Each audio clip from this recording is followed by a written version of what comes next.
Alrighty. Hello. Welcome in, Stargazers. How is everybody doing today? Hello. Hello, KLMX. Hello, Johnny Virgil. Hello, Sam Zero. Hello, Arknight. Hello, Babylon. Hello, Janu. Hello, Kisakai. Hello, Daho. Hello, Weston Fox. Hello, Zangetsu. Thank you for the pin. Hello, Bushmaster. Hello, Seko. Hello, Babylon. Hello, Willow. Welcome in. Hello, Bloodsuli. Hello, Sad Boost. It's Star Fox reporting for base. Hello. Beginning of Snap Arc went by so quick. It did! It really did. It really did. It's only one event compared to the behemoth that are Maria Neural, Near Light, and Undertide Stiltfera Novice. That is very true, yes. Well, apparently it's because, the other stuff comes after. So, like, this is as far as we are allowed to currently go. And then there will be more in the future, so I am told. How is everybody doing? 2 weeks to chapter 9. That's terrifying! I don't know why, I don't know why, but that just really scares me. I think we've been away from the main story for so long that now it just feels really crazy weird. Oh man, it feels really crazy weird. I've been like, it's been so long since we've been in main story that I'm scared about dark time. Oh, I'm genuinely freaked out about that. I wouldn't have been freaked out like a few months ago, but now I'm like, it's been so far away and I don't know what to do now. Will you be making a farewell art that marks the end of Act 1 before heading to Act 2? What do you mean? Was the anniversary piece not enough? That covered all of Act 1!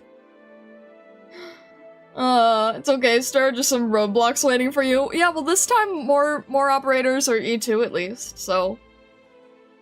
We've been away from the main story since mid-November. That's insane to think about. That is absolutely insane to think about. You play and read just like what you always do here. I guess so. It feels a lot weirder. It feels like I need to do something, and I don't know what it is, but I do feel like I need to do something. I don't know what, though. If anyone has any ideas, I'm open to hearing them. I do feel like I have to do something. I debated on changing the overlay, because we've had this overlay for a long time, but I couldn't think of anything that would fit. I don't know, the whole thing is just so weird and wacky. I don't know how to handle it, like, mentally. Emotionally, I'm not sure. But I do kind of feel like I should... I don't know. I think I'm just talking out loud at this point. Chapter 9 is a little more event story-ish than most main story chapters. Maybe you'll feel eased back in. Alright, fair enough. I don't know, I feel like I need to do something to, like, honor getting back into the main story. I just don't have any idea what. You know the Jumanji meme, what year is it? That's gonna be you. Oh, lovely. Lovely. Yeah, I'm so, like, we've been so far away that I don't know how to process that. Anything good happened today? I spent most of the morning doing mail club research and stuff and things. I was doing a lot of research on materials and what kind of things that I want to be drawing for it and what kind of tools I'm gonna need. I invested in a what do they call? I invested in an EcoTank printer. So it's gonna all be done at home stuff. But I'm excited because it's gonna give me a lot of freedom that I didn't have before.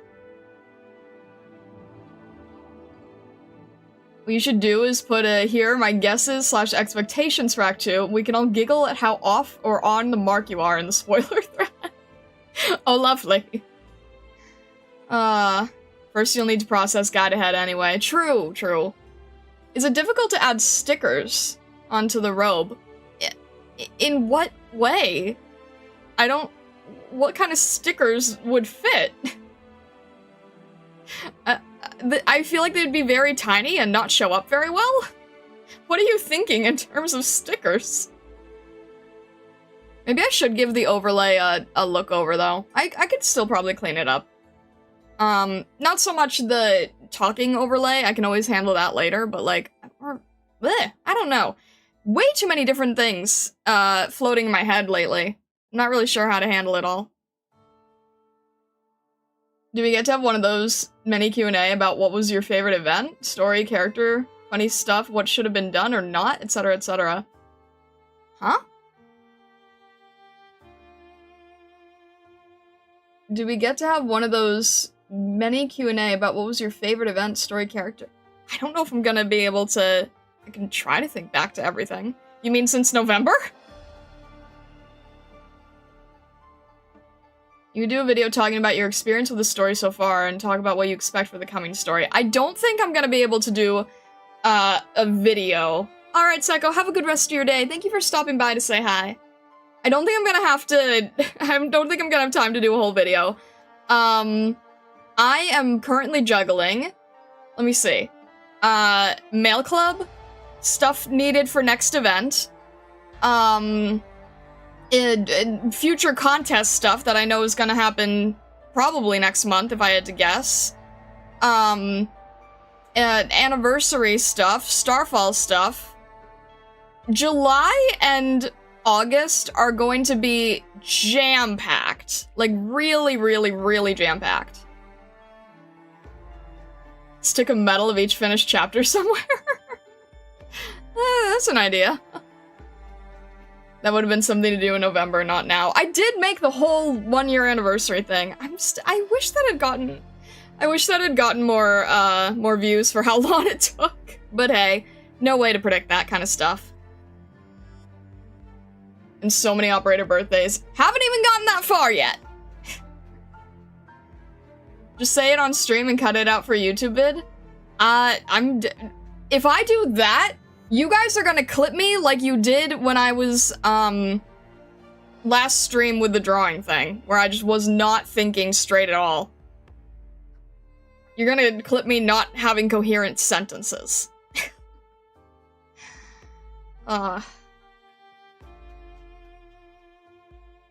My head is just in so many different directions right now.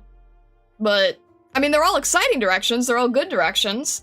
Don't get me wrong. But there's a lot of different things going on right now, so... yeah, I'm trying to figure out, like, what I can do that is small that can be checked off.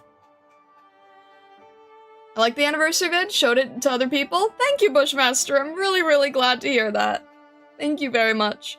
I think it was one of those things where, like, it did go out to the main audience. We did get a lot of very, very kind comments from you guys and people you shared it to, and I'm really happy with that. I think it's one of those things where YouTube just didn't bother doing any of their work. YouTube just didn't send it to anybody. Talking about expectations on stream might be tempting the spoiler gods a little. Very good point, to be honest. Very, very, very good point, yeah. Hello, Airtane. Welcome in, welcome in. Yeah, that's a really, really good point, honestly. Also, hello, Uncreative. I don't think I said hi to you earlier. Hi. Yeah, I'll think about it. Right now, main focus is mail club stuff, potential contest stuff, getting through the next, event, possibly doing more stuff related to fashion? I don't know. Supa kind of threw me off in a good way. So many different things. I wish I could do all of it at once. Alright. What's the next event? What's it called? Is that the one that's called Guide Ahead? I think that's the next one we're doing? Guide Ahead? Okay, yeah. Alright. Oof, but we should probably get going on this one because I think this one's gonna be... There's still a bunch of reading here to do, so I think we will jump into the reading here. Guardian Head to Vatican, but there's nothing but evil Stargazer. Great. Lovely. Problematic bunnies noted. Is it possible to chat more after we finish this chapter? Do you mean today, or what do you mean by that? Longest operator record of all time. Yeah, lovely. Lovely. Okay. I guess we'll jump in. Let me just figure this out real quick. To pause this. Go here. The one thing that I don't like about Mumu Player, the one thing that I'm so far having trouble adjusting to, is the extra few seconds it takes to adjust volume, because I'm used to having it, like, fully open on a sidebar. If there's a way to adjust that, let me know. I don't like pulling it up as a separate menu. Anyway. And the only reason that matters for me is because of how much we change things around when we're streaming. Alright. Also, thank you for the Discord shout-out. Alrighty. Let's see here. Okay. It's not all Premonitions. Are we sure about that? Wait, who do we need first? Hang on a sec. It should be. It should be, though. I think that would be good. We have Matterhorn first. Okay. It's not all Premonitions.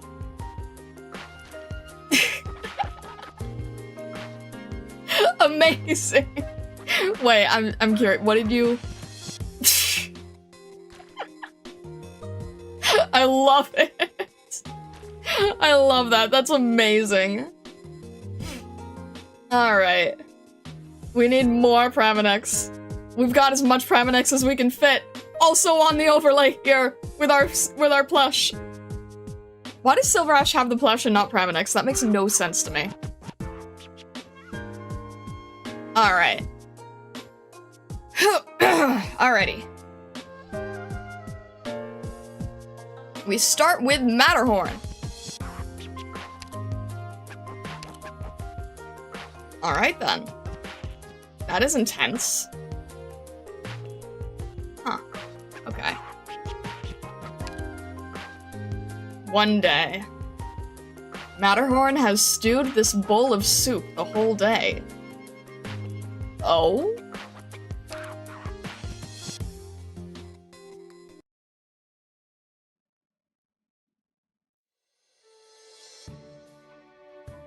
Come take a gander. Feast your eyes on these fresh fruits and vegetables. Hoy, old man, isn't that the lad from the Yek family? It's been a while since he's come by the market. What do you expect? The boy's a guard for the master's clan now. When would he have time to come here? Ah, long time no see, Uncle. How have you been?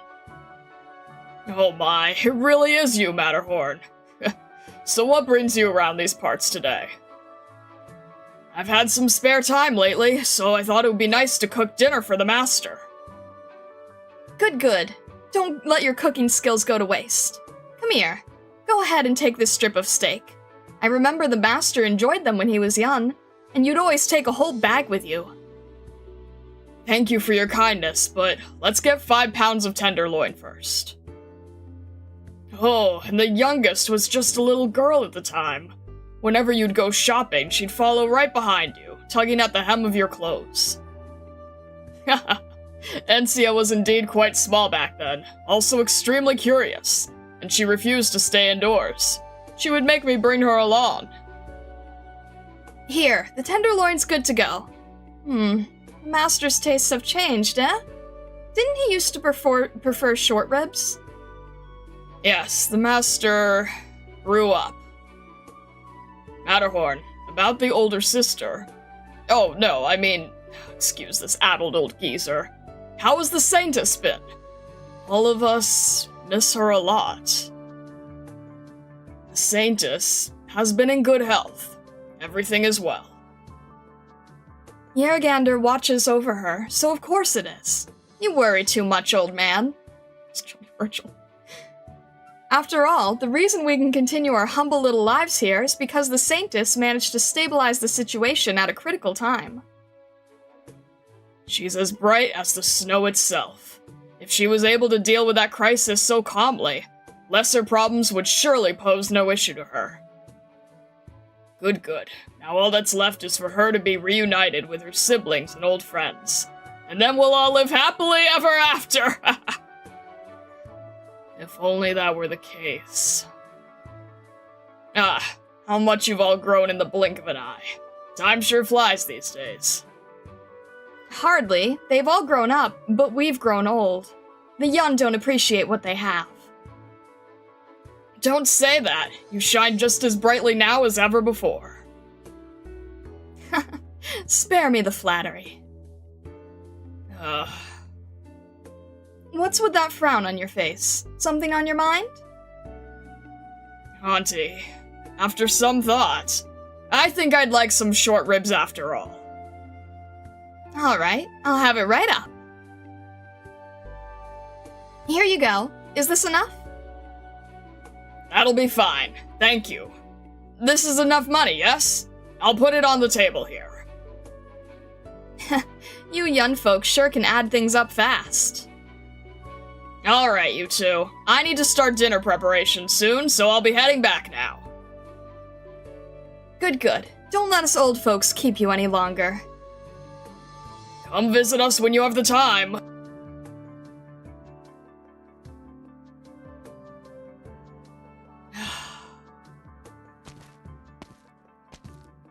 Huh, it's Matterhorn. What's he standing there like a statue for? Matterhorn! It's getting harder.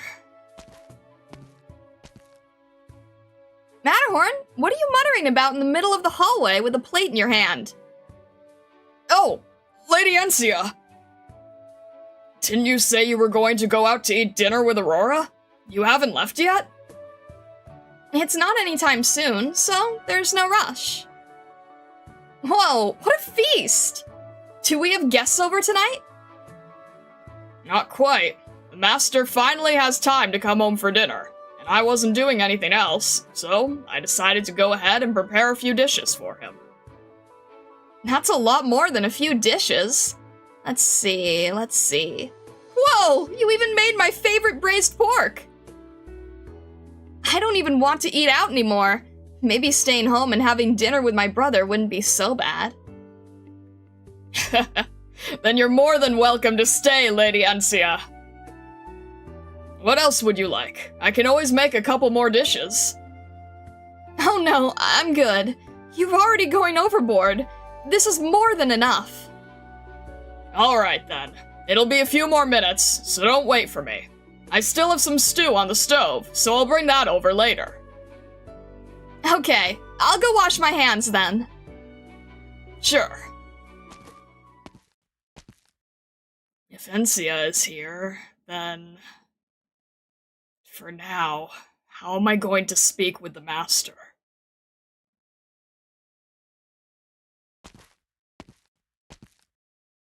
Lady Encia!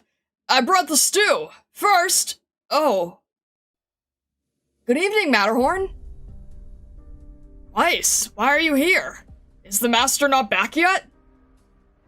Courier was just telling me that Enciotes is a bit busy, and probably won't make it back for dinner. I hope you don't feel too bad, Lady Encia. Some things came up at the last minute. I see. Then why don't we wait a little bit longer, just in case he can make it later? Matterhorn, can I have a word with you?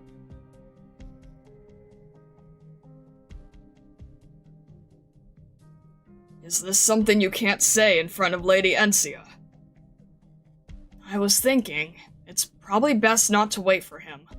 You know how the master is. Once he gets busy, he'll spare no time for anything else. I know, Weiss. Matterhorn, just a friendly word of advice. Don't keep waiting. Maybe saying that he'd be late was already his way of being considerate to you. Weiss. For someone as thoughtful as you, a statement like that... should already have been clear enough. Alright, I understand. By the way, I started smoking some jerky a few days ago. I'll go to the kitchen to pack some for you later, so you can take it with you as a snack. You still haven't come to terms with reality yet. I appreciate your kindness, but my physician urged me to watch my diet because of a recent injury, and I thought I should take it to heart. You're hurt, Weiss? Where? What else did the physician say? It's just a little scratch. Nothing you need to worry about, my friend. Why didn't you tell me? You're always hiding things from me these days. That's what has me worried the most. Ever since I was little, you've always been worried sick about me whenever I got hurt. But now that we're all grown up, it's just embarrassing to keep putting that on you. You're right. You can take care of yourself now. One more thing. It's about... Hold on, Weiss. Searches around in his pocket. Are you looking for something? Here. This is for you. These are... snowflake crisps. I passed by the candy store this morning. When you were little, you'd beg me for these every single time you were hurt during training. I was afraid you'd ruin your teeth. But look at you now. You don't even want my stuff anymore. Guess I haven't gotten used to it yet. Matterhorn. Rips open the candy wrapper. You have any free time later on? After I recover, let's go for a drink at the tavern. Sounds good. Whenever you're up for it. Anyway, I'd better be going. See you later.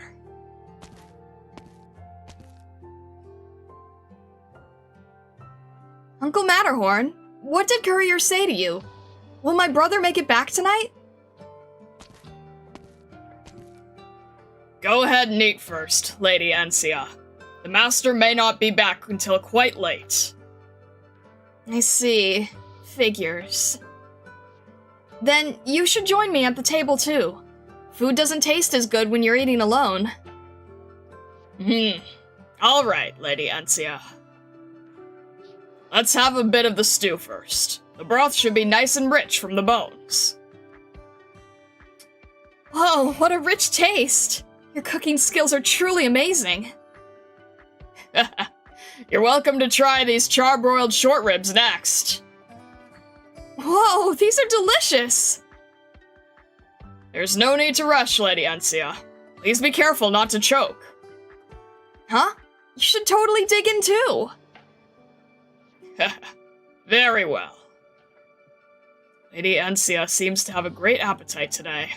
I thought she hadn't been eating well recently because... Well, maybe I've been overthinking things. Whoa, these tendons came out so tender and chewy. Can I get another helping? Sure, I'll get it for you. I'll have another bowl of stew too. The meatballs are soaked in the flavor and taste super amazing. Lady Ansia, you're still not full yet? Not even close! Get me another bowl of mashed potatoes, too! You still have room for more? That's already your third bowl! She's eating way more food than she can handle. Your cooking is way too delicious! Oh, crap. Lady Ansia, if you're already full, it's time to stop. Yeah, maybe. I'm starting to feel a little full after all. But there's still so much left over. You spent so long making all these delicious food. I'd feel bad if it went to waste.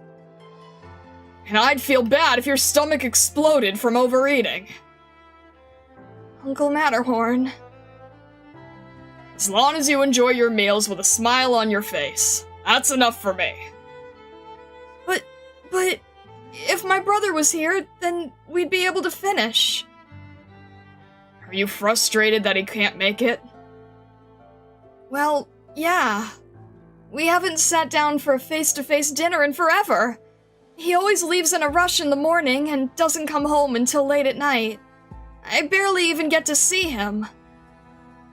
Say, when I snuck up to see my sister and messed up his plans, that must have really made him mad, huh? Lady Encia, you didn't do anything wrong. And the Master, he wouldn't blame you for it either. If only they'd come a day where a whole family could gather at one table to eat, and talk and laugh, all in front of your delicious cooking. Don't lose heart, milady. I'll always be here for you. If there's anything you want to eat, I'll make it for you. No matter what happens in the future. Uncle Matterhorn. It's getting late. You should get ready for bed soon. You too. Tidies up the dishes left on the table. What should I do?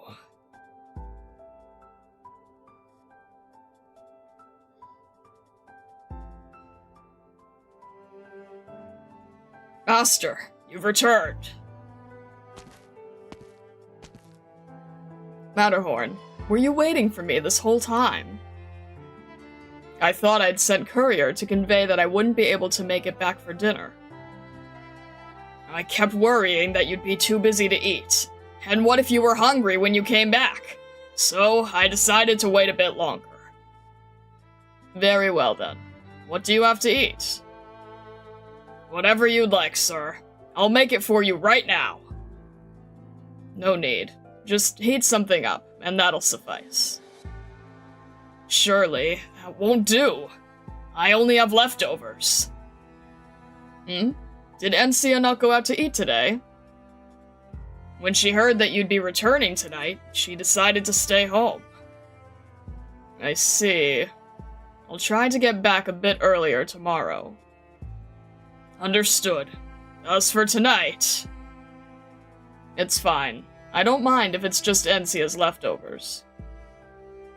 If you say so, sir. Now go.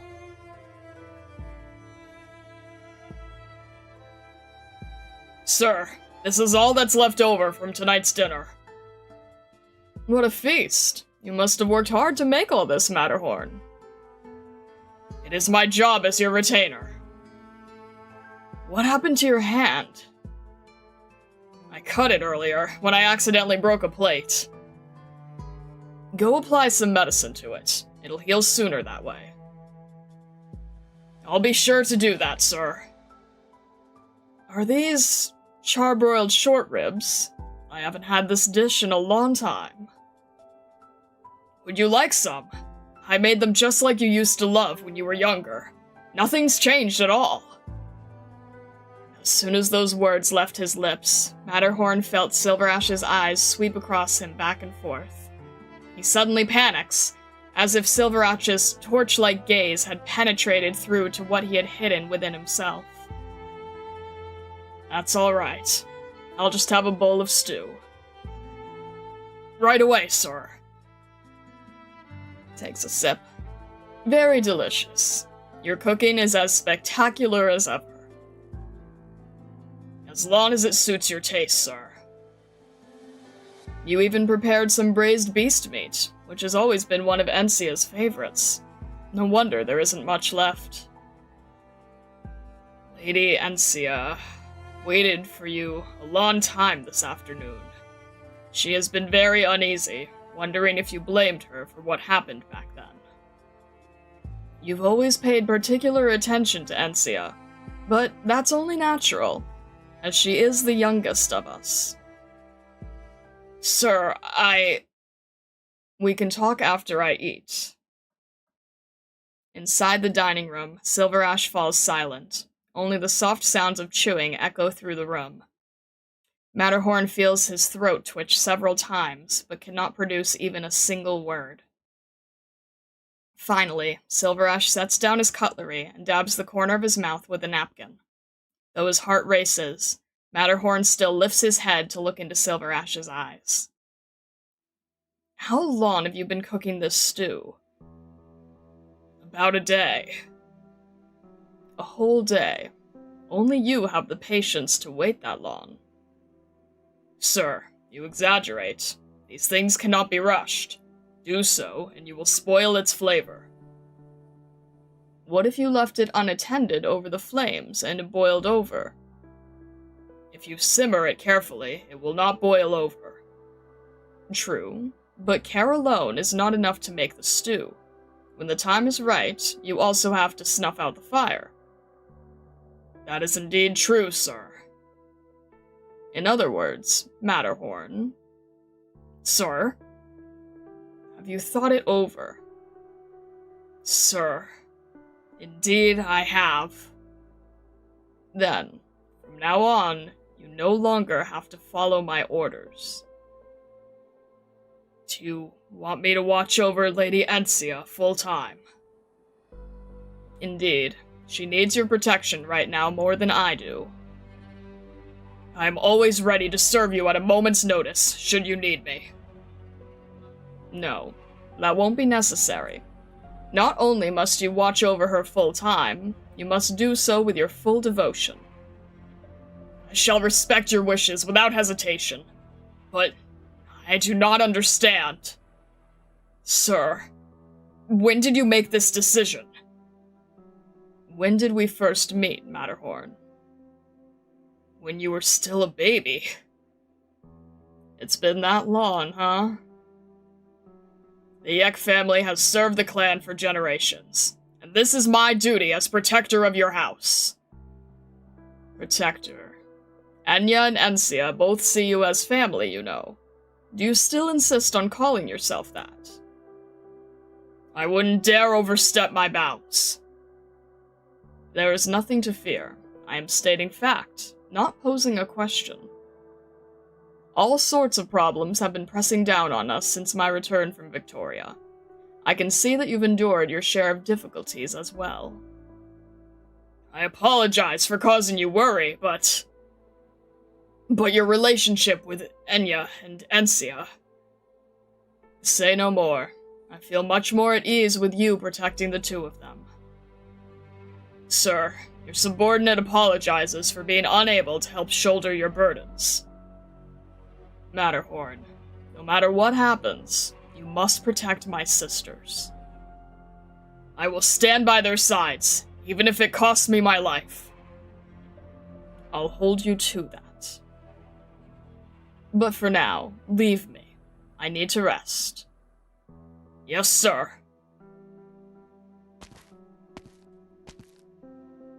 Matterhorn? Did you need something? No, it's just... thank you. For all these years. For being here. Master. Please, get some rest. You've been working too hard.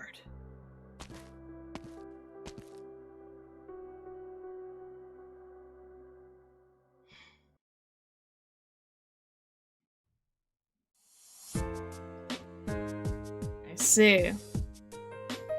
And then that's how he ends up in Rhodes Island. I really like Matterhorn and Courier.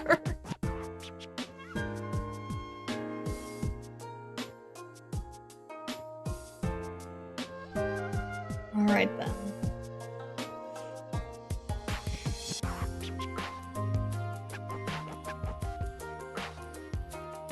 My man. Just trying to hold that family together. I really like Matterhorn and Courier. They seem very, very nice. Oh, goodness. Hello, Shangri-La. Welcome in, welcome in. Hope you are having a good day today. Nothing works better than a hearty broth. Hearty broth, there you go. Soup! Courier and Matterhorn is what me and MG could have been if we didn't try killing each other. True, though. It's funny, because, like, you were saying earlier that it's basically Silver Ash and Gnosis, but then it's like we didn't try killing each other, then it would have been Courier and Matterhorn.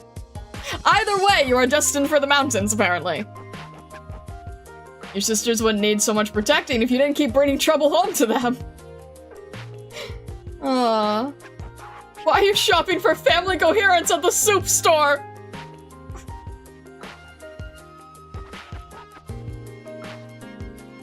Matterhorn was already at Rhodes before this point? Right, because the letter with... Wait, then what was the difference? Right, because the whole thing with the letter, Encia going to the mountains, everything like that. I guess the difference is just, don't worry about me, just stay focusing on Encia.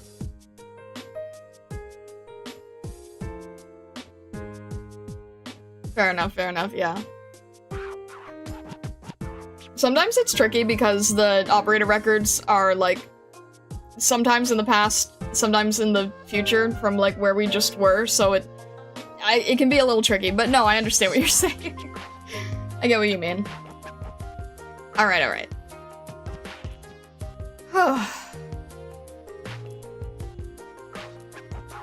Alright. We jump to the next one here. I just have to go back to home because otherwise it's gonna not show me the correct squad area. You have my blessings, Doctor. Hello, Praminix!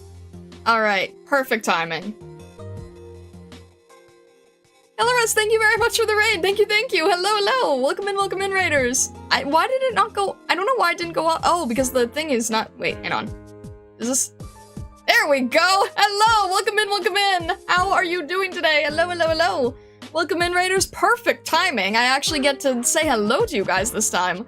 Welcome in! Thank you, Kelores, for sending your community over. If you don't know who I am, hello! My name is Starlight. I am a Prismatic Kitsune. I am currently going through and reading operator records. I hope that you are having a good day. And, Kelores, if you need to, get up, get food, do what you need to do, I hope that you had a good stream. Kelores is a Texas simp. This one may be a Praminix simp. Basically, I just finished, It's rare to get rest like this. Thank you, Pram. I just finished, Break the Ice. I'm fairly new, I haven't gotten past Act 1, so I'm going through the events, like, very naturally, and for every event that I do, I try to make art for the operator based on the event, and then after the event, I do, reading story stuff. So, today we're going to be doing, reading to sort of finish up Break the Ice stuff, and then next week we are going to be starting Guide Ahead. So, yes. But hello, welcome in, I hope you're having a good day. Kelores gets kidnapped by viewers to watch ambient synesthesia, develops Stockholm Syndrome and an obsession with Texas. At some point, I really want to watch ambient synesthesia. I've only seen a tiny little clip from it, but I do want to see more of it later. Fairly new, really. Account level still higher than mine. Oh, this is not this is not my account. I'm borrowing for reading purposes. I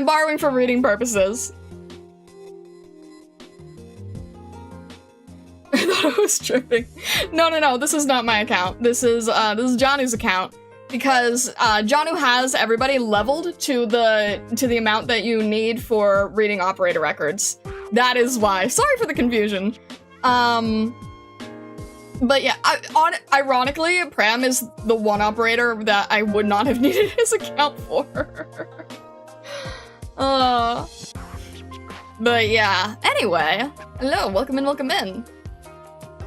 Alright, let's see here. Let's go squad. It's not all Pram, yes, but now it is. So there we go. Just letting you know in advance, when I do reading, I can't read chat, but if you are interested in, joining the community, joining the Discord, we have an Arknights channel. Please just mind anything past Act 1. You are welcome to join. I appreciate anyone who ends up following on Twitch, subscribing on YouTube, anything like that. And then I will be doing gameplay stuff next week when we do Guide Ahead. So today is readings. So if you just want to chill, listen along to some voiced reading for operator records, then feel free to stay. I hope that you have a great day regardless.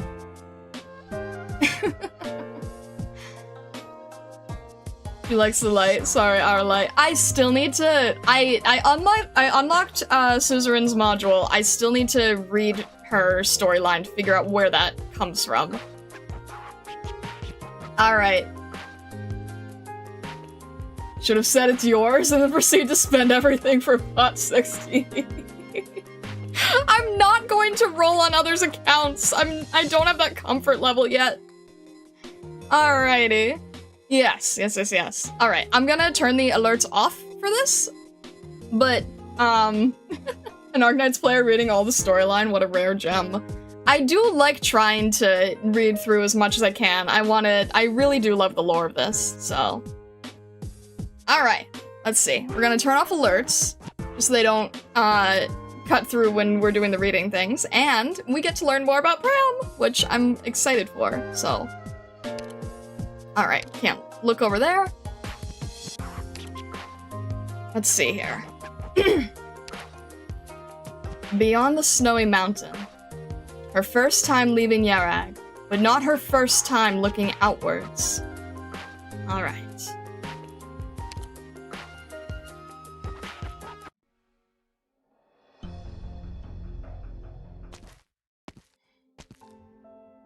By Yaragander. By Yaragander. I'm very sorry, but I've gathered you here today not for the study of scriptures, but for more mundane concerns. A Kazimierz trade representative has requested a meeting with the Saintess of Carlin. May I have your thoughts? Preposterous! How can an outsider be allowed to meet the Saintess on a whim? Moreover, Carlin will not tolerate outsiders treading upon her land. True. If we welcome secular matters into the Vinebead court, I fear it would unnecessarily disturb the peace of all present. But, as Yarag's administrator, declining the request would inevitably harm our diplomatic efforts. It was always Ensiodes' role to discuss business with outsiders. This is the wish of a mere businessman. Moreover, wanting to chat with a Saintess is inappropriate in itself. I'm afraid you're wrong. The General Chamber of Commerce's sway in Kazimierz cannot be belittled. On top of which, I'm worried they will leverage their developed economy and enormous capital to pressure us into submitting to unfavorable contract terms. A GCC representative being sent to Yarag signifies their desire to partner with us on multiple fronts. More importantly, this requested audience shows obvious intent far beyond the commercial. The contract with Carlin Trade was only the beginning. Ensiodes is only leader of the Silver Ashes, after all. The weight of his promises and guarantees could never rival mine. If you should personally meet an outsider, Saintess, such action alone would be weighty enough. My view exactly. So you have resolved to bring an outsider into the Vinebead court? No. Carlin is still Carlin, and the Vinebead court is sacred ground within Yarag. I would not wish to displease Yaragander. Thus, I will descend the mountain to receive Kazimierz's representative. That's... descending merely to bend to an outsider's rudeness. This is beyond improper. Even our own devout citizens are hard-pressed to glimpse the Saintess. Why should this faithless outsider be allowed to meet her so casually? I agree that he should be made to realize what an honor such a meeting is, so I will require that he attend with the worshippers at the upcoming ceremonies to pay respects to Yaragander. As for Yarag's people, perhaps they will not understand their Saintess's decision this time, but eventually they will come to accept this shift. As our connection with the outside world grows more intimate by the day, I can only presume more such political figures will seek meetings here, and I must assume responsibility in kind. Furthermore, I invite all elders to weigh this matter too. No doubt you're all aware of the potential consequences of indulging Ensiodes in his business. In exchange for industrial technology, Carlin Trade has signed many an unfavorable contract for Yerag. This much is certain. I am not criticizing him. He was powerless to do anything else. However, my hope is that circumstances will gradually become more advantageous for us over time. Surely Yeragander, who protects our people, would wish for this too. Ensiodes. If not for him, Yerag wouldn't be so... Now, most people don't spend their lives looking out over the snowy mountains. We're all old fuddy-duddies by now. What's the harm in letting the youngsters live more comfortable lives? However, Saintess, I'm afraid you have such a difficult road ahead of you. That's fine by me. Between the care of my maids and the protection of the Silver Ashes soldiers, I have little to worry about. And you have no need to fret over the ordeals of the conference table. Yeragander will bless her people.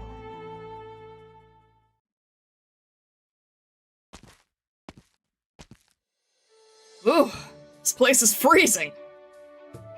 I can't remember the last time I went somewhere I could see my breath. Man, I just wanted to see some snow. If I knew this place was so freaking chilly, I wouldn't have applied for Yerag fieldwork. At least I'm just here to meet someone. And HR said I can call it off if they don't show up by 4 p.m. Applying for a post and then missing the appointment? Who does this guy think he is? Might as well check the file. Praminex. Derived from First Snow. Chilly name, too. Those clothes look pretty snug, though. Whatever. I'll go ask if they sell any heat patches around here.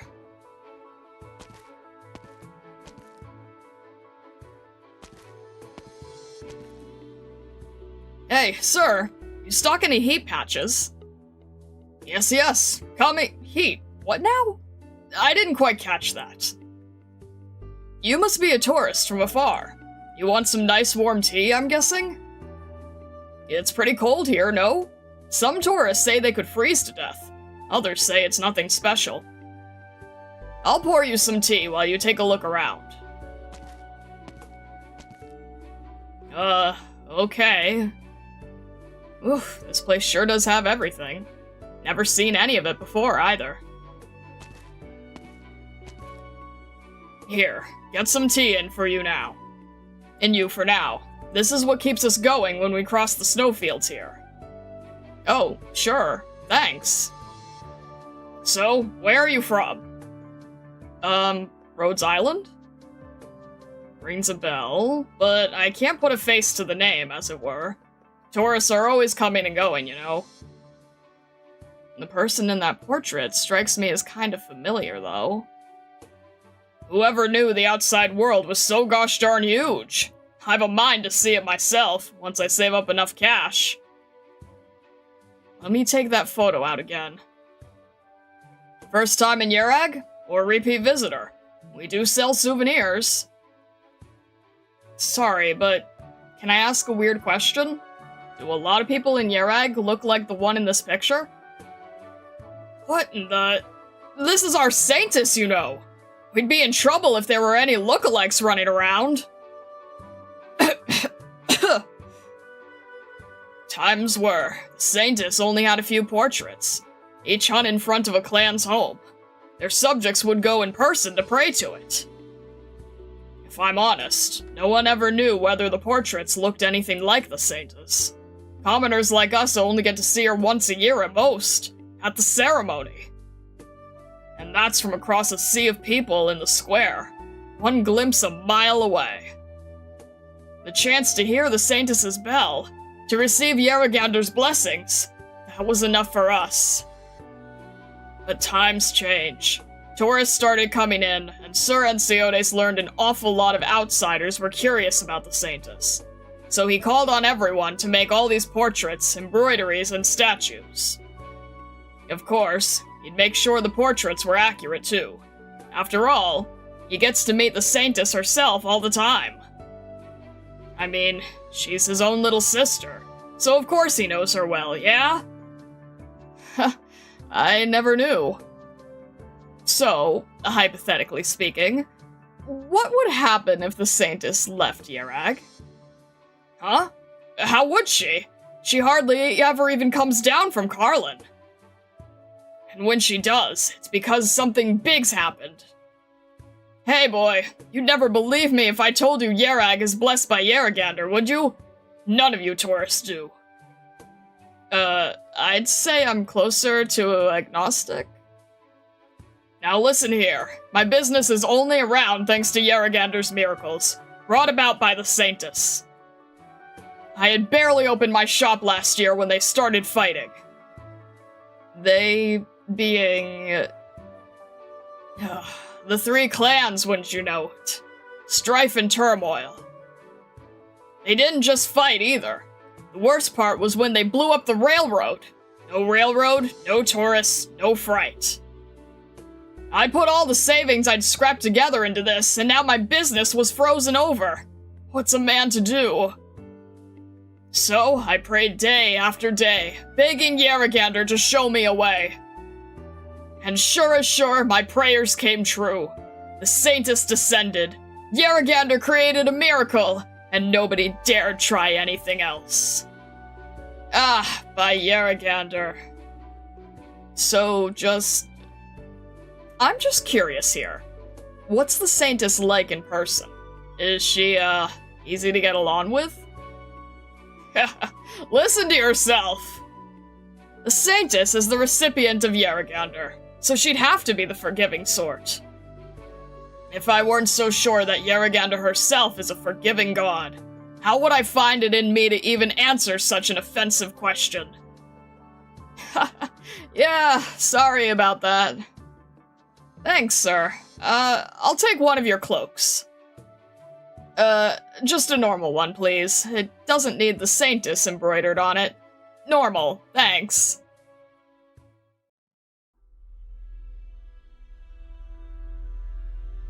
It's been such a pleasure meeting with you, but I'm sorry. I'm afraid I must cut this short. The Saintess's daily meditation is soon, and I cannot neglect it. No. I'm the one who should be sorry for disturbing your routine. Please, do as you always do. To be honest, I wasn't actually expecting to get to meet the Carlin Saintess on this visit. I'm more than happy to show myself, given Kazimier's interest in mutually beneficial exchange with Yerag. And I'd imagine that for the Kazimier's General Chamber of Commerce, successfully reaching Yerag's Saintess is itself a form of provocation. Meaning... Before too long, the Adeptus Ravid Levi Kazimierz will attempt to contact Yerag as well. You're quite familiar with us. I assume you would welcome such a development, then. This is but a necessary step in Yerag's foreign outreach. If I had to say, I can only hope the Adeptus Ravid Levi's representative will be as amicable and sincere regarding mutual benefit as you were. You flatter me. Future dealings between Yerag and the KGCC will have the support of the Saintess. I see nothing but smooth sailing ahead. May Yeragander bless you. Oh dear, it's almost 4 p.m. already.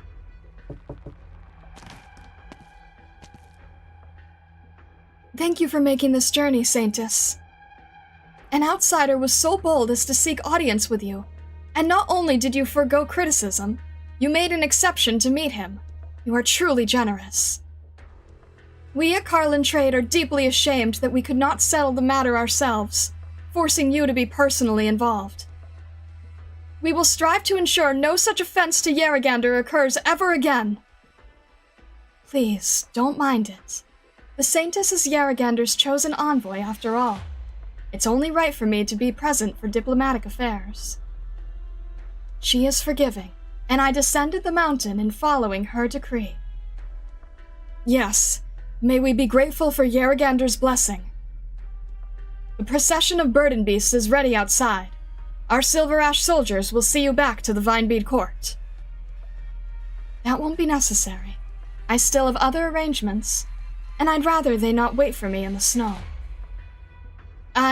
worry that Sir Enciodes would reprimand us for our etiquette in neglecting the Saintess. Enciodes. Yaragander does not place blame, and nor should her people. The Saintess's daily meditation awaits. Please, go on and return. Very well.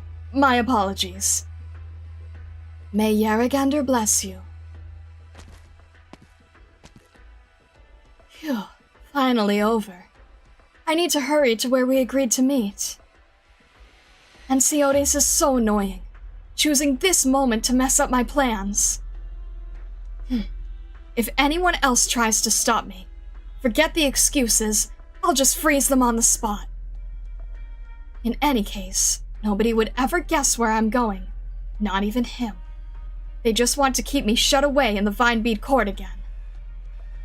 Indeed, it's time for the Saintess to do her homework. But for now, I'm just Enya. Oh, wait, no. For now, I'm Pramenex.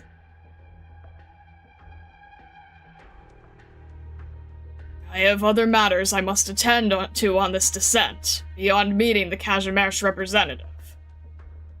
For the following half-month, I must regrettably ask that all affairs of the Vinebead Court be entrusted to the elders. Was this letter truly left by the Saintess herself? We've seen her annotating the scriptures for so many years. I would think we can recognize her handwriting. It seems she's had this in mind for a while now. This is an outrage, I tell you, an outrage! If it were known that she has not merely descended, but went missing for half an entire month, what of the dignity of the Vinebead Court? Of the Saintess herself? Yaragander may yet bring her fury upon us all. Now, the Saintess is the one who receives Yaragander's decree. Should she say that she permits it, then we can only trust in her. Until she returns, we must assert that the Saintess is meditating indoors and is not taking visitors. Oh, Enya, though. That child has always had her own opinions. Whatever she's descended to do, I'm sure she has her reasons. When has she ever failed to win us over, after all? Enough! I've more or less decided how we're going to handle visitors.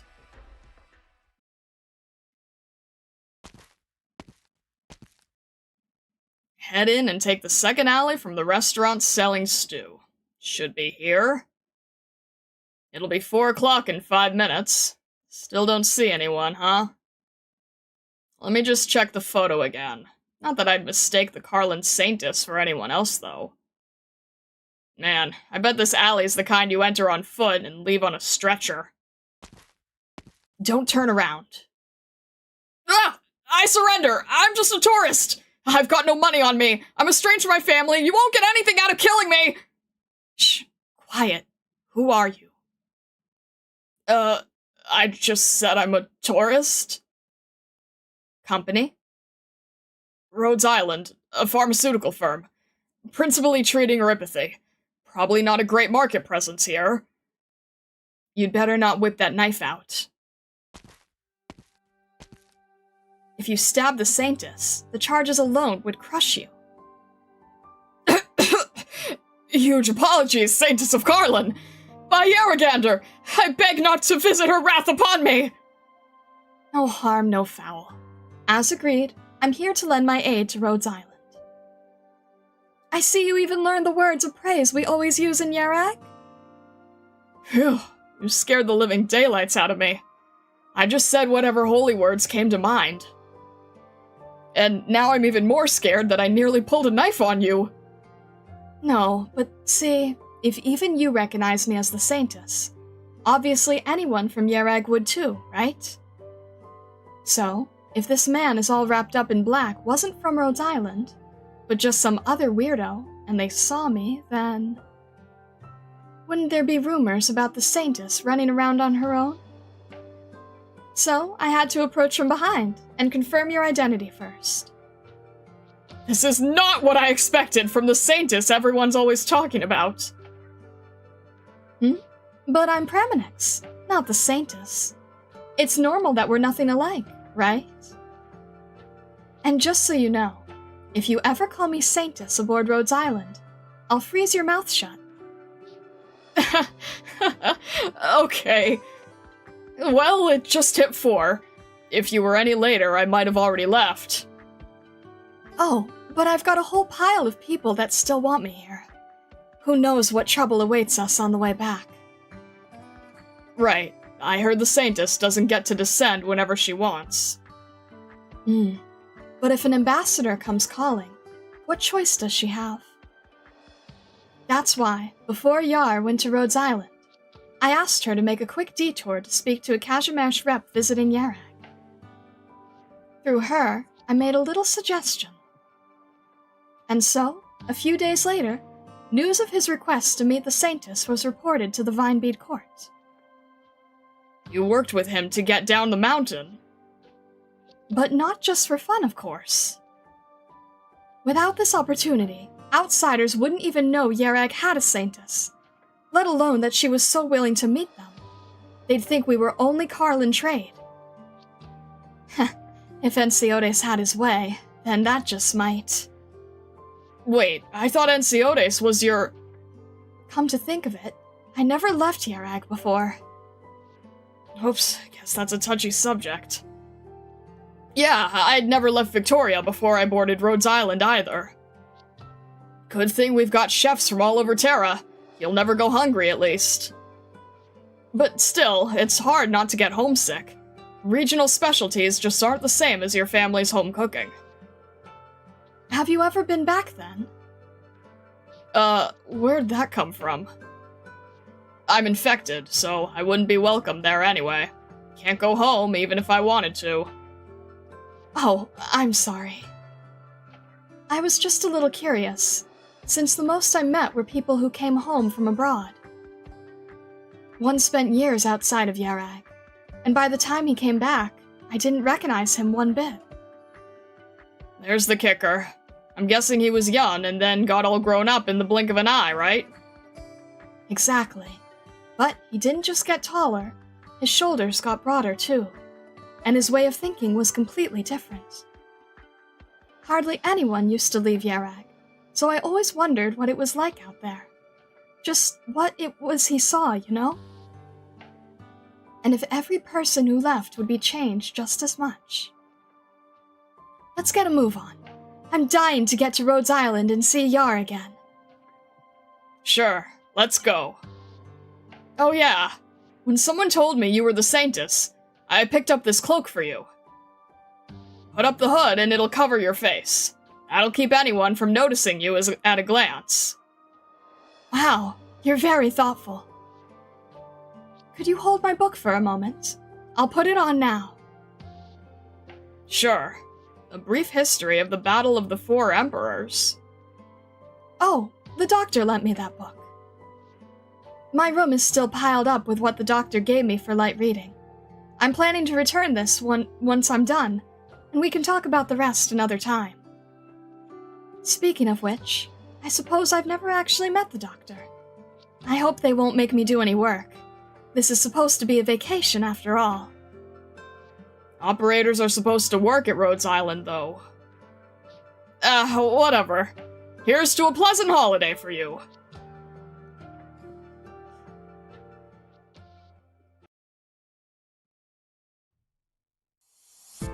Well, that's okay. We'll have tea and snacks. You've heard it from the Snep's own mouth. You're not allowed to deploy her. Oh, jeez. And cheese. There we go. We'll have cheese fondue. She can vacation on the battlefield. Wow. Goodness. Prem, you're not sneaking away. We're using your S2. She's allowed lots of rest, at least. She'll have lots of rest once we go to Laterano later. Truthfully, I mean, like, I love her, and I have used her in lots of stages, but there are plenty of times where she has been allowed to laze around and take vacations. If she didn't want to be deployed, she shouldn't have been so good at freezing people. See, I always told you Silver Ash was keeping her from you. Oh gosh. Alright. Ugh. I need a little bit of a mini break before we do the next one, because the next one scares me. The next one scares me. Ah, how is everybody doing? Goodness gracious. I'm glad that I did finally get to read her record, though, because she's one of the few that, you know, has been on the team since the beginning, so... Alerts? I don't have alerts on right now. I have alerts on now. 50 polls and got TD. Nice, nice! Not sure if you're sleepy or not. I would imagine so, possibly? I really want to be in Yarag. Too much hot in Syracuse. Very fair, honestly. Eh! Wait.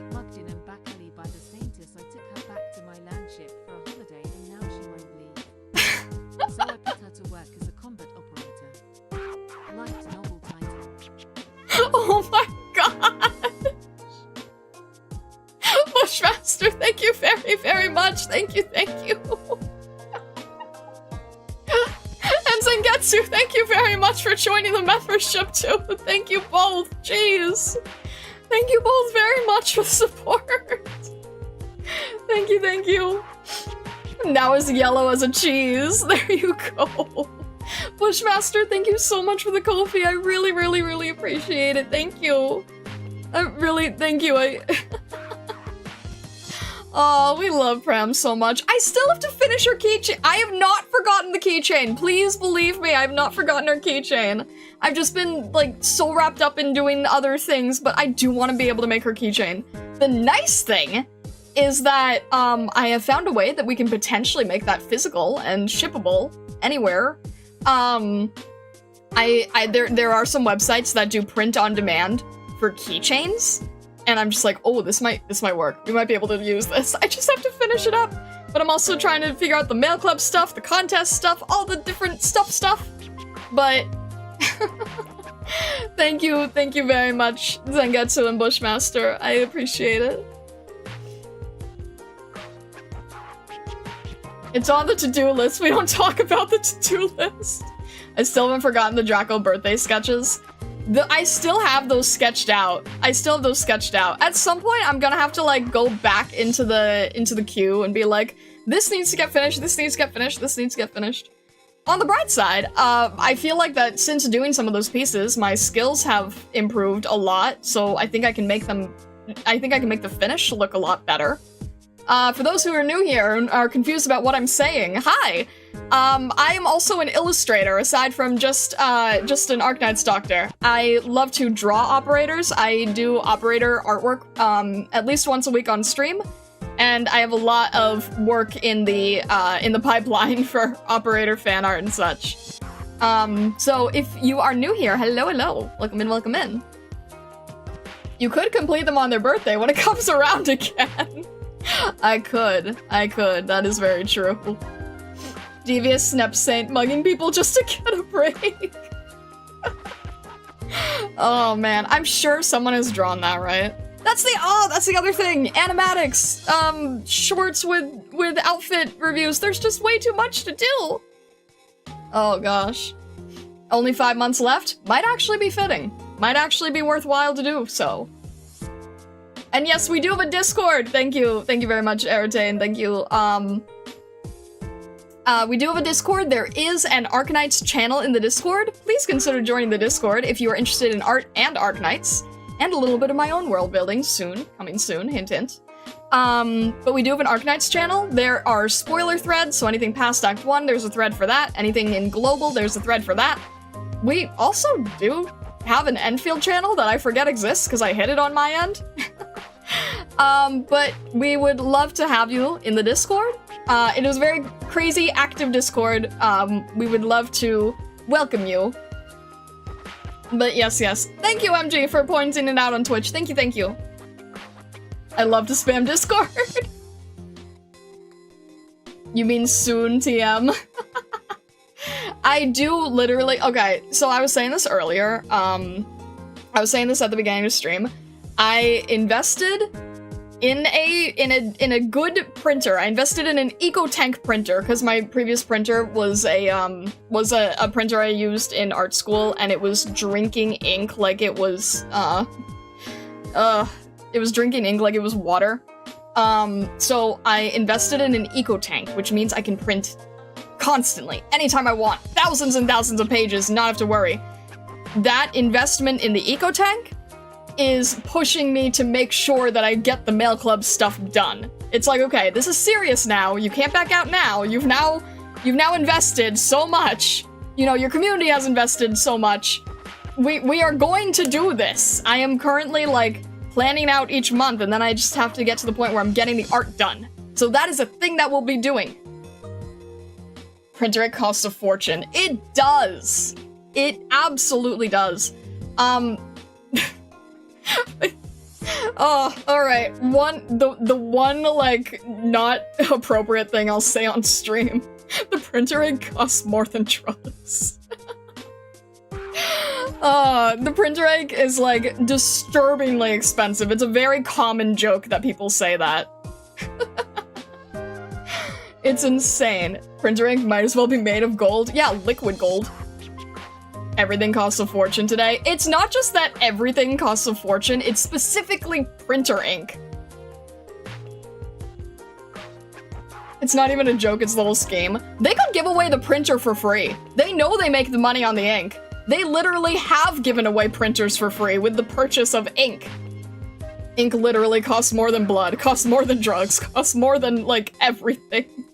So I invested in what is called an EcoTank printer, which I'm pretty sure I'm a little late to the game on that, but hey, I thought that it was really, really worth it. So for a lot less money, I can print a lot more pages. So if I'm doing, like, big full-color things for the mail club every single month, I can print, like, thousands and thousands of pages.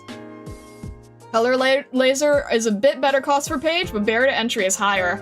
So, funny enough, I actually do have a color laser too. The color laser ink is also awful.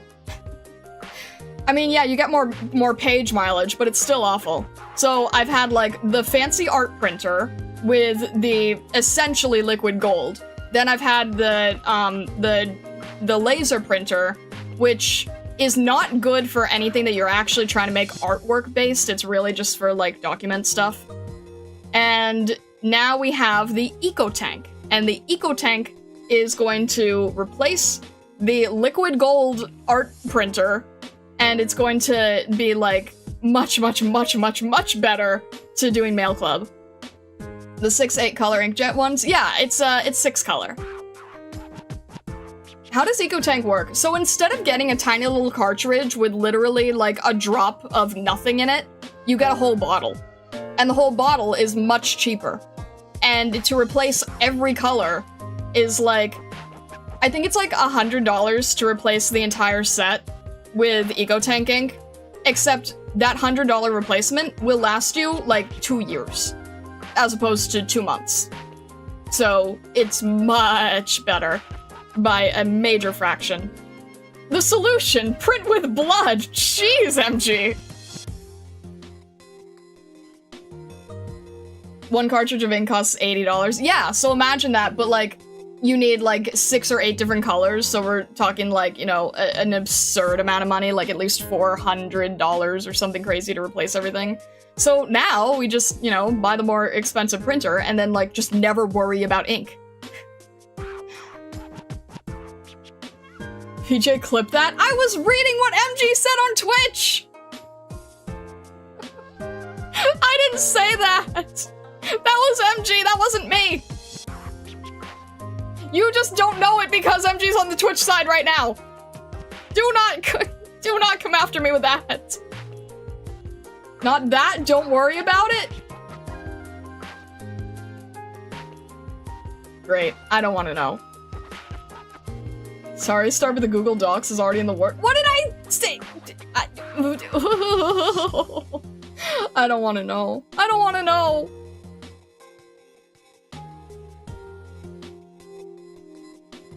Airtane says, as the hood Italian I am, my blood is tomato sauce, so it wouldn't work.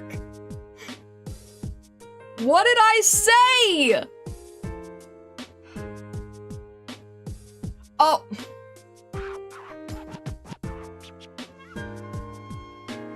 You guys are...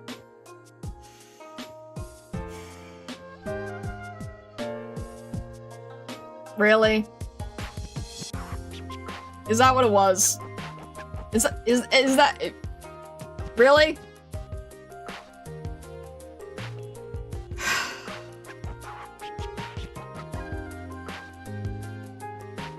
You guys are so goofy. Star, can we close down the chat? Oh, man. You people are insane. I hope you know that. Alright. No, still cold? That wasn't it? Wait, then does horror, like, say something different than what it was? I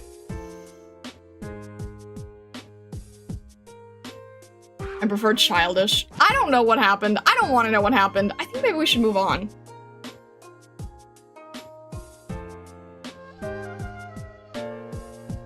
What's happening? I don't know. I'm asking the same question. Also, hello, Cormnock. Welcome in, welcome in. You're a meme machine. It's bound to get bundled up in here. I don't know. I'm along for the ride. What do you mean I'm a meme machine? I'm not trying. Oh, gosh. All right. I should probably stop stalling now. All right. Am I going to be able to do this? Okay. We are turning alerts off. I'm giving a heads up. We are turning alerts off. Okay. Okay. Alerts are off. We are jumping in. Okay. You haven't changed one bit, my friend. Perfect timing. Perfect timing, Ensiodes. Alright. Alright. Okay.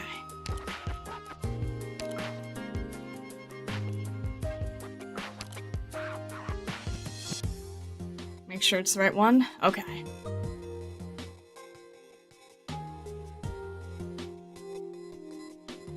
Unbreakable ice. Might break my throat, though. Unbreakable ice. Eternity does not melt. Eternity does not forsake.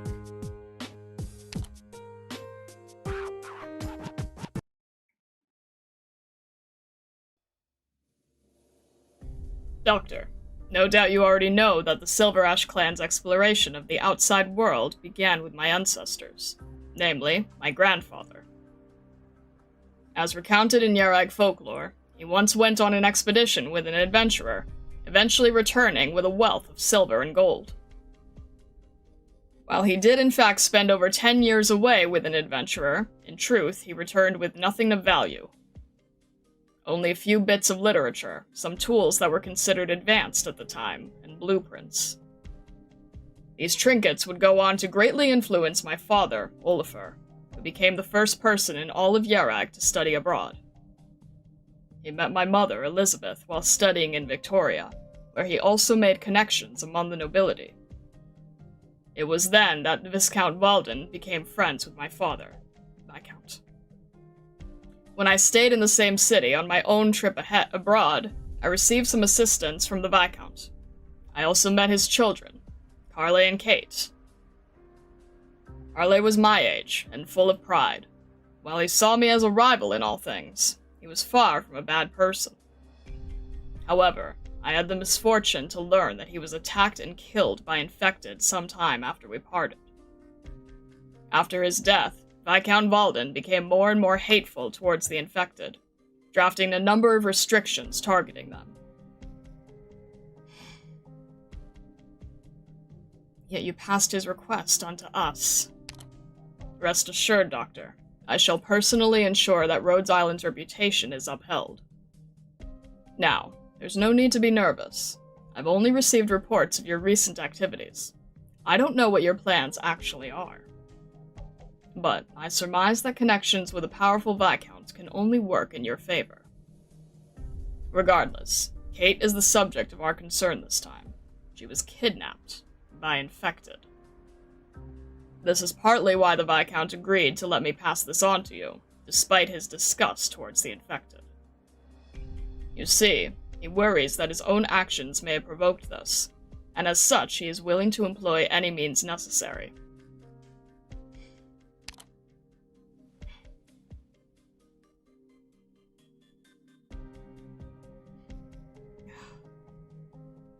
The daughter of the Viscount of Country Sykes was kidnapped by a group of infected. They demand a ransom of £100,000 within 20 days, or they will kill the hostage. Viscount Walden hopes we will be able to find and rescue his daughter. He is well known among the nobles of Western Victoria for how his eldest son was slain by the infected a few years ago, as well as for the strict policies he's enforced on them since. The laws and regulations the infected are subject to in Sykes are more stringent than any other county. More importantly, Walden's surname is Castor. The Castor family is very influential in Western Victoria, and if we can form connections with them, it may save us a lot of trouble down the road. But therein lies the problem. Naturally, a noble so hostile to the infected would not normally entrust this commission to us directly, and in fact, it was passed on through an intermediary. That intermediary's name is Ensiodes.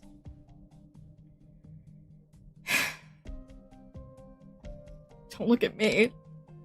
If you were involved, it'd be reasonable to assume that this might erode your relationship with the rest of Rhodes Island.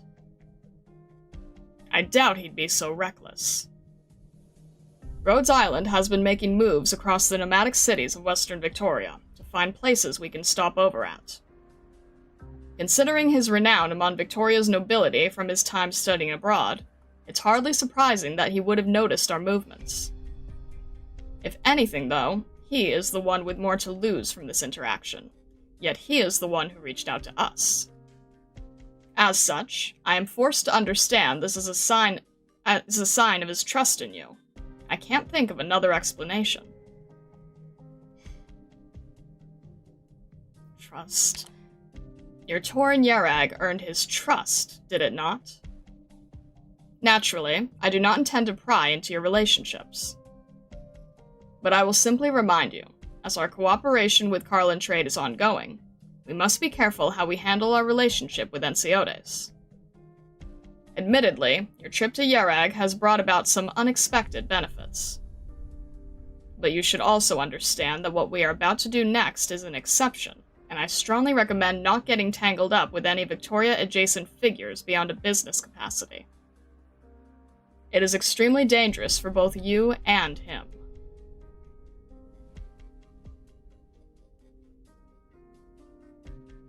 Doctor, I've located the target. They're hiding in the forests on the outskirts of the city. Good work. Hardly. All it took was a little asking around and some tracking in the slums. But damn, the city really treats its infected terribly. They're all miserable here. By the look of it, the noble girl's kidnapping was carried out by the only relatively large group of infected in the city. Their security was pretty tight for amateurs, so I took some pictures of the surroundings first. These are the pictures taken from around their holdout point. And this is a picture I got of their boss. What's the matter? I see. So that's what's going on, is it? Doctor, I have a rather presumptuous request. Boss, we're running short on food. If push comes to shove, butcher sand and let our brothers eat meat. How could we do that? Isn't she the burden beast you raised yourself? People are starving to death, and you're worried about some animal? Ugh. Hang in there just a little longer. After we get the money, we'll change our identities and start a new life in another city. I know. Brother, perhaps I should head back home in secret first. Are you stupid? How do you even expect to get back without any skills? Just stay put like a good little hostage. And what did I tell you about getting too close to us? Are you trying to catch our empathy? Scram!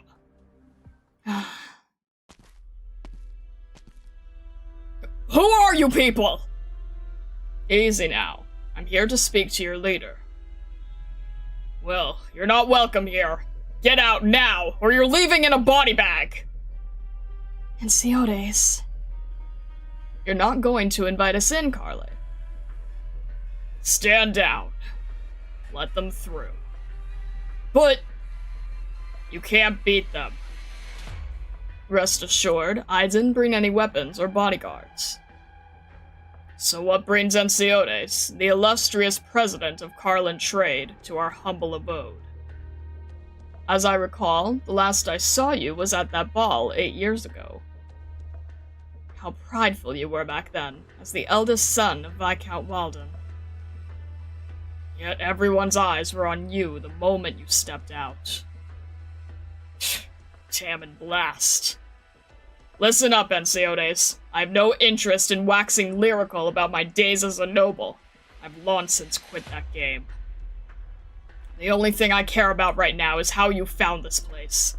You and that enigmatic hooded person next to you. What are you trying to do with just the two of you? I'd heard that you died during an infected riot. Seems the situation was more complicated than that. You bloody daft or something? Just a little curious. If Father asked you to come, then please turn back. I will not be going with you. I assume you and Carly planned this kidnapping together, Kate? And if I'm not mistaken, you must have been the one to come up with the idea. Yes, you're right. Carly's had a terrible time all these years since he became infected. I've been trying to aid him and his friends in secret, but there's only so much I can do alone. So you offered to let your brother kidnap you in order to collect a ransom from your father. Viscount Walden loves you dearly, and would surely be devastated. I know. I don't want to make Father sad either, but I just can't bear to see Carly suffer so. Shut your mouth, Kate! I'm sorry. I shouldn't have brought it up. In any case, Enciodes, if you're here as the old man's mouthpiece, I recommend you leave. Now. And if you plan on taking Kate with you, you'll have to ask my brothers what they think of that. Calm down, you two. Although I did come at your father's request, I stand before you as myself. And next to me is my friend. Doctor will suffice. I am here to help you. Help, huh? Help? Charity? Handouts? Why not just use your favorite word? What was it again? Ah, yes. A deal. You're free to take it however you like. In your eyes, I might as well still be that blowhard of a noble who is always showing off. Maybe if I were still that same man, I would have some chips to wager with you. But now I have nothing. You want to make a deal? What would you offer me? And what could I possibly give you? That all depends on how this conversation goes. First of all, I can assure you that Viscount Walden will never know anything that happens here. Heh, I can't remember the last time I had a serious talk with anyone other than Kate. Even if it's coming from you of all people, I can't help but to think back to the old days. At least let me thank you for showing me respect in your own way, not that I feel at all respected. But I knew you couldn't help me the moment you waltzed in here, grand as anything, like the world was already in your hands. You want to know why I'm alive? How my quarrel with the old man got to this point? Fine, I'll tell you. You completely stole the spotlight in that ball, and you wouldn't believe how much that upset me. So I left the venue early that night, thinking that as long as you were in Sykes, I'd rather be anywhere but there with you. And while my head was lost in the clouds, I accidentally ran over a woman. Now, I'm no saint, but I wouldn't just do a hit and run, so I took her to the hospital. But when we got there, I found out she was actually infected, so no one would treat her. The most hilarious part, though, that the doctors were also eager to help me, the Viscount's son, right up until they saw the originium crystals on her skin and recoiled in horror. I just couldn't understand at the time. I honestly could not wrap my head around it. I knew that having neuropathy was bad, but I never expected it to be that bad. So my temper flared up and I brought her back home. Made our personal family doctor see to her. Naturally, the old man was furious when he found out, but I pushed back against him. This all sounds vaguely familiar, but I was busy getting ready to move on to the next city at the time. That's right, you bastard. You just decided to show up and just up and leave after making such a big splash. I don't even want to know how many girls' hearts you took with you. Looking back, though, I have no idea what came over me back then. It's not like I wasn't scared of neuropathy, but I couldn't see what about it made everyone shit their pants like that. But now I understand how terrifying it truly is. Some patients will straight up explode when they die. Some don't, but their deaths are still very painful. Better watch yourselves. Maybe I'll blow up too and take the both of you out with me. It's fairly rare, actually. Oh, hey, Hood! Your reaction's pretty different from Mr. Cool here. You infected too? A lot of my friends are infected. No wonder you seem so comfortable with all this. If you're that bored, why don't you go hang out with my brothers? This is none of your business. In any case, the old man wouldn't let the lady stay in his house, so I had her coalesce in my own courtyard. For the longest time, she thought I was planning to do something to her, but it was much simpler than that. I just wanted her to get better. I was a complete idiot at the time. I'd push back against anyone that tried to go against me, no matter the reason. The old man wanted to kick her out, so I insisted on keeping her. She thought she'd be a burden on me, so I wanted to look after her even more. You fell in love. Damn right I did! It's a story as old as time. A noble and a commoner fall in love, but the family will never approve. Finally, father and son turn against each other. Only difference is, the commoner was infected, and the father had a hand in tormenting her to death. So the noble infected himself as revenge against his father. I see. So that's the basis of both your death as well as Viscount Walden's hatred of the infected. Naturally, his son with a bright future fell in love with an infected and turned against him. Unwilling to admit his own failures, who else could he blame but the infected? And I was already the infected he hated the most. The news of my death wasn't a lie, Anciotes. A man named Carle Castor died 7 years ago. Look, you have that expression on your face again. What do you think is going to happen even if I do get the ransom? I share the money with my brothers, then we move to another city and live out the rest of our lives in peace? No.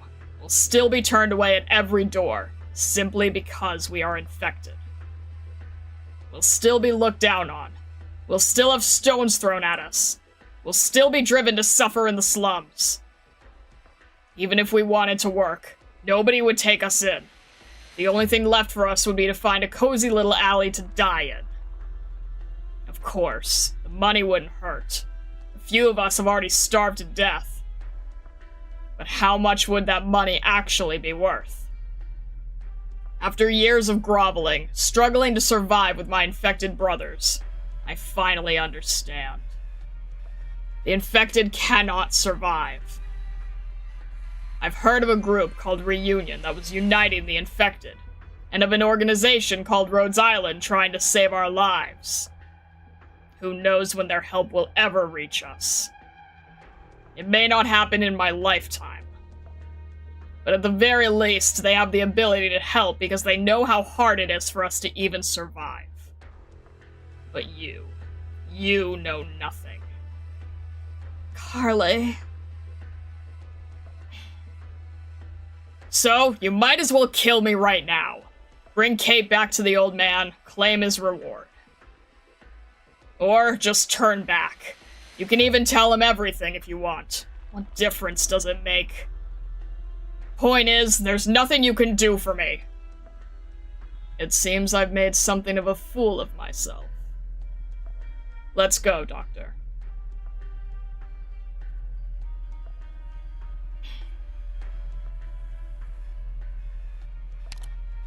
Doctor, I have a question. Did I act out of line when dealing with Carla? You were the same as usual. In other words, my usual performance didn't work in front of them.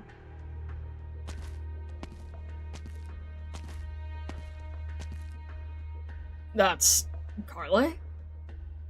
He's headed out alone, in the direction of the city.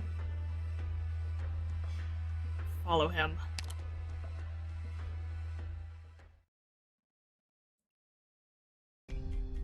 I'm begging you. My sister seriously needs an anti-infection device. This is all the money I've got, but I assure you, give me a few days and I'll come up with the rest. Let me take out an IOU on this, and I'll swear I'll pay it back double. Shoo, away with you. Stop coming here to beg every day. It's pissing me off. Like hell, I believe that you can get that kind of money in a few days. That's what every debt-ridden deadbeat says. What's to say that you won't just take the blasted thing and I never see you again? Besides, Lord Walden has decreed that we aren't allowed to sell anything to the infected within the city. But I can't get my hands on anything like that in the slums. I've looked all over to find you. Everyone speaks of how kind you are. So can't you see how desperate I am? Can't you help me just this once? This is everything I have on me. Whatever you want, just take it.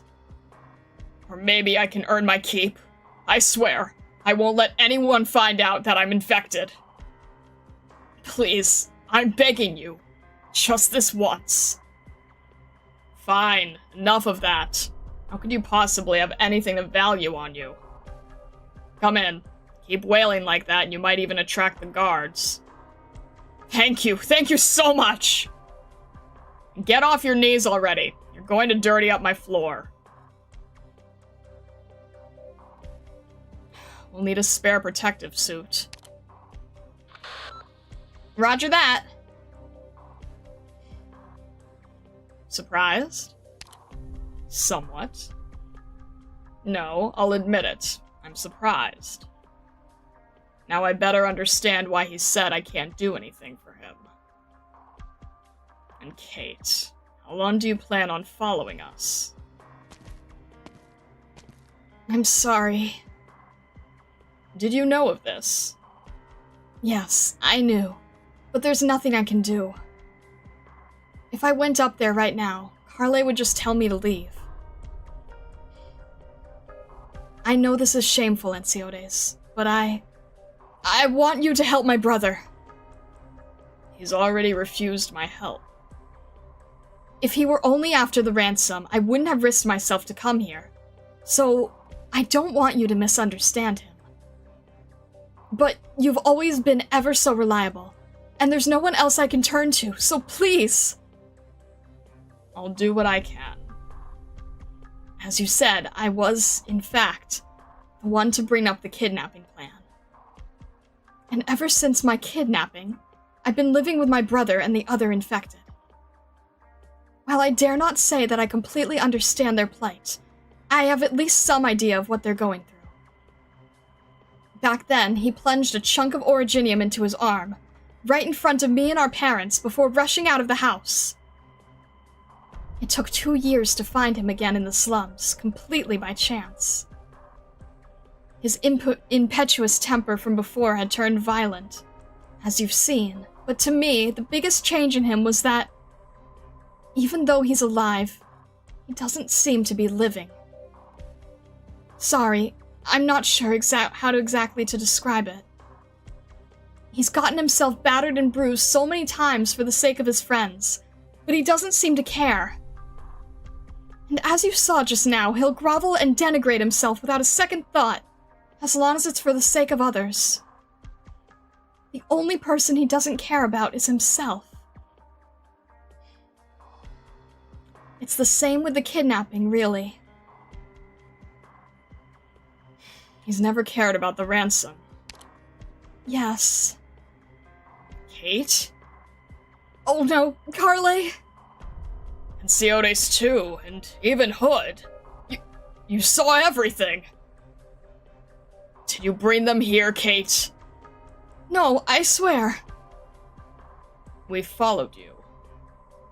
Lords these days. How easily they admit to tailing people. Ha! Carly. I already told you, there's nothing you can do for me. So just stay up there in your ivory tower. You shouldn't even feel a pang of conscience over the pathetic excuse like mine. It's better this way, for you and me both. Let's go, Kate. I'm sorry, Anciotes.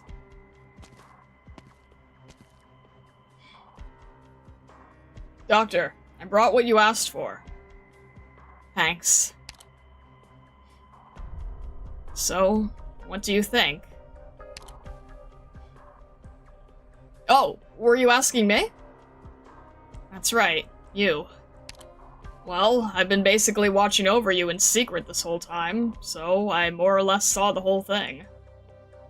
And I do have an opinion on it, since you asked. Maybe you can tell me if I'm right. The ransom is only part of what this Carly guy is after. He does want it, but not for himself. It's for the other infected who've gathered at his side.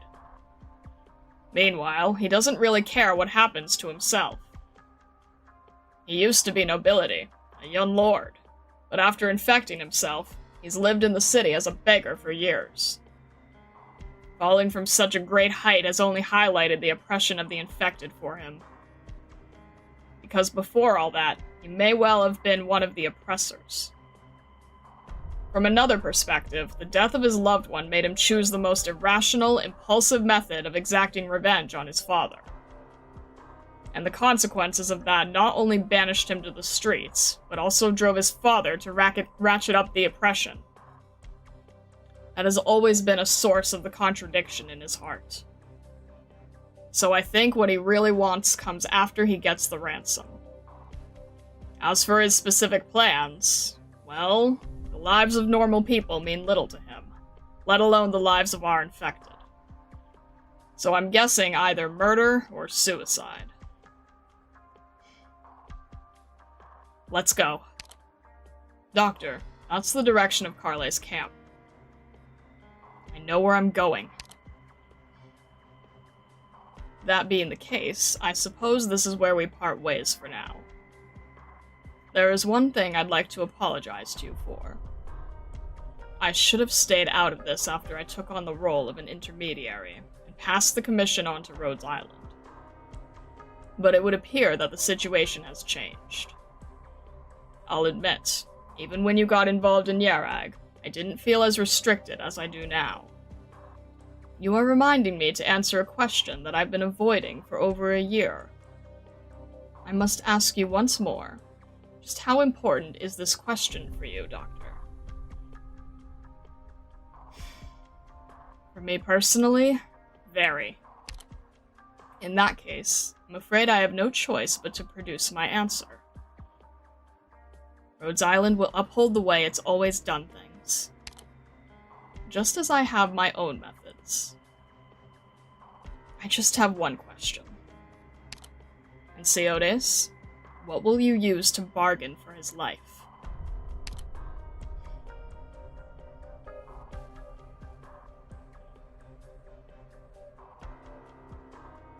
"3 days later. To be honest, Doctor, even now I find it hard to believe that you're the one from Rhodes Island who saved all those infected. I always thought you were just a legend. What I find even harder to believe, though, is that you came here with Enciotes. We just happened to be acquainted. I really hated that guy back in the day. But there was nothing in particular I hated about him. I was just jealous. I still am. Setting everything else aside, though, I'm willing to place my trust in you, Doctor. So, if something happens to me, I'd like you to take care of Kate and my brothers.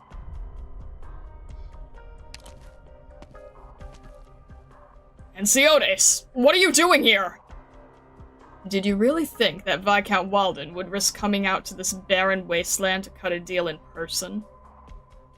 What the? The Viscount has authorized me to serve as his agent in this transaction. Hey, this is his flesh and blood daughter we're talking about. How could he? How dare he? You were the one who kidnapped his daughter. What right do you have to judge his decisions? Good. Great! This is just perfect! If that's what you want, fine! Someone, bring out the hostage! Carly. Money for the girl. Have your people put the box in the middle, then we'll release the girl. No objections.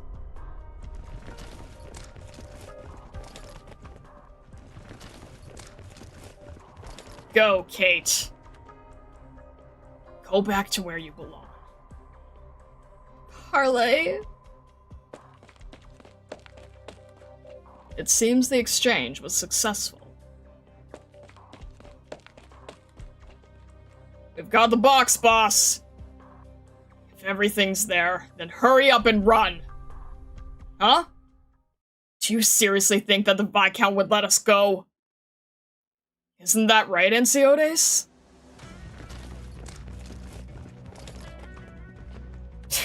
Run, brothers, hurry! What do we do, Doctor? Attacking one of the Viscount's guards would spell serious trouble. But are we going to just stand by and watch? Ensure their safety. But we don't have to attack them. I thought you'd let them run a bit further ahead of time. I needed to make sure they got their money. Plus, with their skills, if I let them run away first, you'd just hold them up to threaten me. Make sure that they got their money. In other words, you never planned on leaving here alive, correct? Alive? What does it mean to be alive, Enciotes? Does having a heartbeat count as being alive? Or is being alive watching your loved one's body get dragged away like an old rag? Or watching other people die in front of your eyes because they can't get medicine? I don't know how to be alive anymore. All I know is how I want to die. It was supposed to be me and the old man dying here today. I would have told him that his son still lives. Then I would have killed him, and then myself. That's all I wanted. My one and only desire. So why did you have to stomp out the embers of even that last little bit of desire? You rejected my help, so I could only resolve this using my own methods. That's right. That's exactly the kind of person you are. Also, I can assure you of at least one thing. The Viscount already knows. The look of horror on his face when he heard his son was still alive was positively brilliant. Hoping I'll die slightly more at peace? Indeed, that was my intent. Then I've changed my mind, Enciotes. I'll kill you, then I'll kill the old man. And what about after that? We'll see when we get there! Die for me!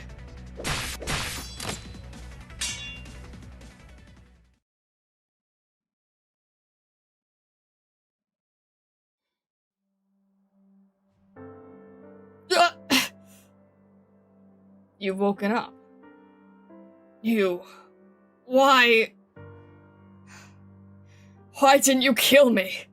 Out of pity? Carly, when you said that there was nothing I could do for you, what you really meant was that I don't understand the plight of the infected. And I must admit, that is true. As I was returning to the Viscount, the doctor asked me a question. What would I use to bargain for your life? I thought about it for a long time. Didn't want to answer with words like revenge, hope, or the future. Finally, I reached my conclusion. I will use the lives of all of your friends to save yours. What?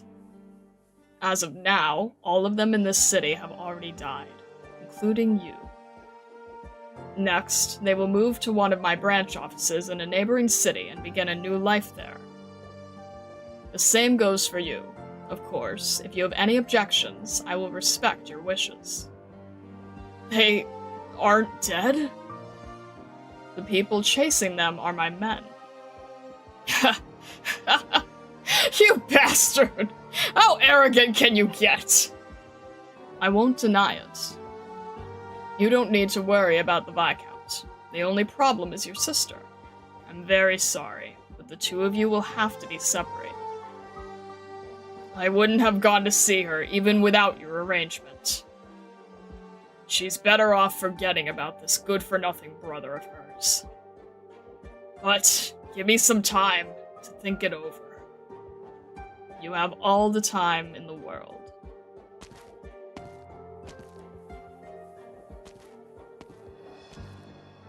Doctor. We make a pretty good duo, huh? Flawless. This commission was originally my way of apologizing to you, but as it turns out, now I owe you an even bigger favor.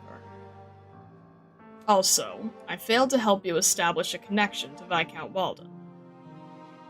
Truly, a series of uncharacteristic gaffes on my part.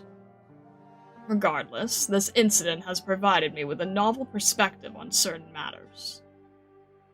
Give me some time, Doctor, and I will pay you back in a way that satisfies you.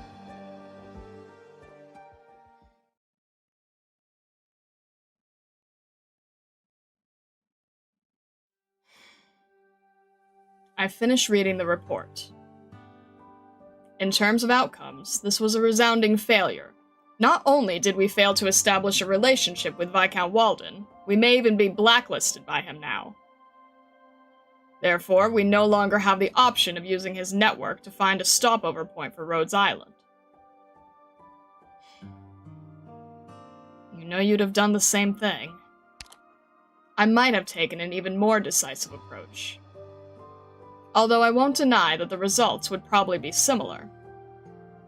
Besides, we didn't walk away from this commission empty-handed. Although even I cannot predict what effects this will bring about down the road. While speaking, Calcit pulls out a document from the archive's sky-high pile of papers and hands it over. It looks to be a temporary operator cooperation request. The operator in question calls himself Silver Ash. And Siodes. This arrived just yesterday. You can imagine the HR department's confusion when he requested to join Rhodes Island as an operator.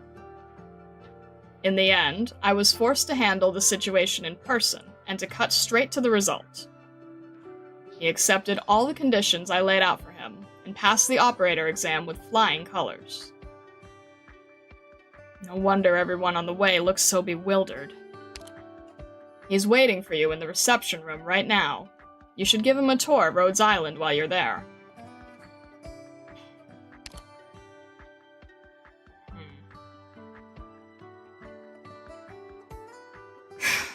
This is your way of paying me back?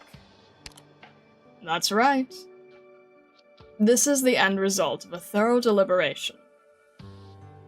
Carle accepted my offer. Rest assured, no one will know where he or his friends ended up. Speaking of which, the new monitoring bracelet you gave me is much better than the previous one. I'm interested in purchasing a batch myself. Perhaps we can sit down to discuss it. I thought I misread it when Calcit showed me. Are you asking why I signed that lopsided contract Madame Calcit drafted? That is simply a price I'm willing to pay to become a member of Rhodes Island. You know that's not what I'm talking about. No need to be so pushy. If I had any ulterior motives, I wouldn't be going through all this, now would I? What are you trying to do? I want to be your friend. Does the president of Carlin Trade lack friends? I have plenty of business partners, subordinates, competitors, and enemies. What I'm missing is a friend. A lot of people understand you, such as Enya. Enya is doing superbly right now, better than I could have imagined. We did reach a mutual understanding, in a sense, but that is precisely the reason we were able to clearly see each other's choices. All I can say is she would be a very suitable partner, but not a friend. Encia. I realize that Encia is no longer a child. She has keen insight into a variety of matters. I will give her everything she wants and respect her opinions. But there are far more things I cannot tell her than things I can. Gnosis. Gnosis seems to have already made quite a name for himself in your lab, thanks to his talent and personality. He may be knowledgeable about many things, but that is a product of the years we spent together. He is not someone I can share anything with, and he understands that better than I do. Tegenbracker. Tegenbracker and I are on sublime terms, and it is true that she has great insight in many areas. The thing is, she doesn't care. She deliberately keeps herself uninvolved in most affairs. From her perspective, much of what I do is merely inviting trouble for myself. And I can't deny that. Matterhorn and Courier! Matterhorn and Weiss. I trust them implicitly, and feel comfortable handing them many responsibilities. While I won't say that our relationships are superior and subordinate creates a distance between us, realistically speaking, we will always have a hard time reaching a mutual understanding, as the giver and recipient of trust. So, as you can see, I can share bits and pieces of myself with each of the people you mentioned. But for various reasons, I cannot share everything with them, just as they cannot share everything with me.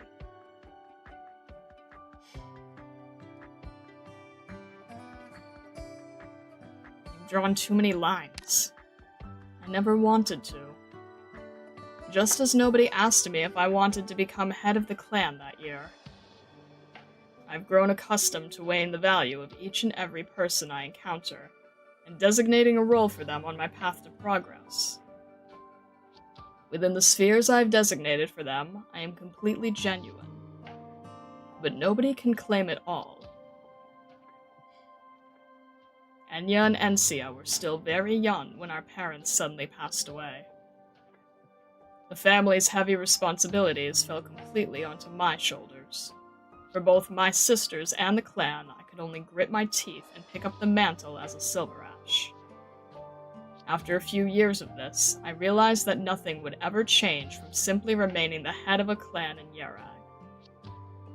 So I left to study in Victoria, following in my father's footsteps.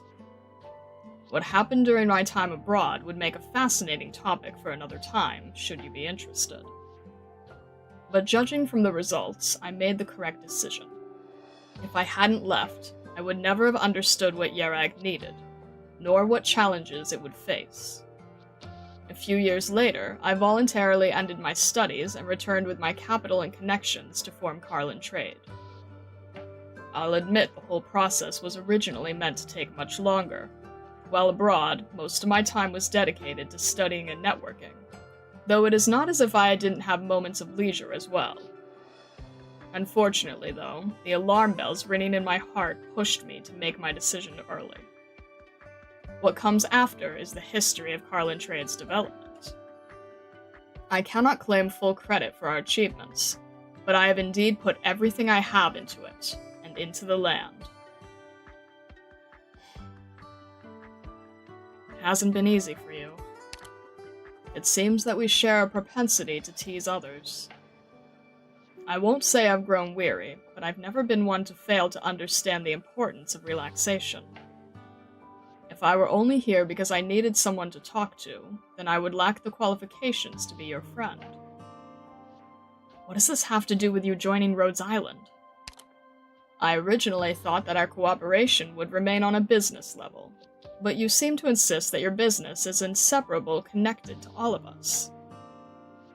And you've managed to convince me. Yerag has experienced hardly any catastrophes in the past, and as such, the people of Yerag have little innate prejudice against the infected. That said, the role they play in society, what they've experienced, what they will experience.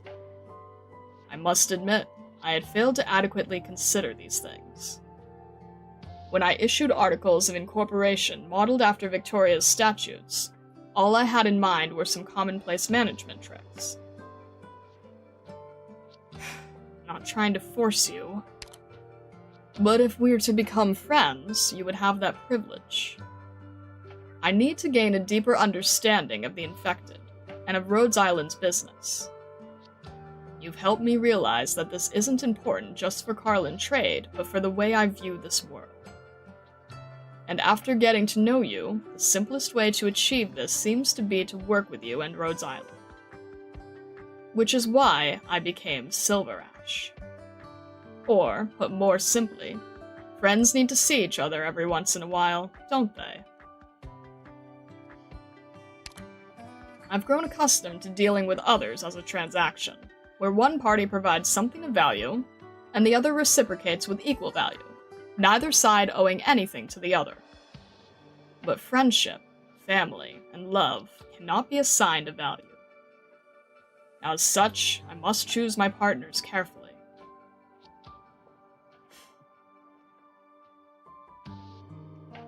You're a terrible judge of character. If that's the case, then the same must be true for you. Alright, Doctor. You're still responsible for showing me around the landship.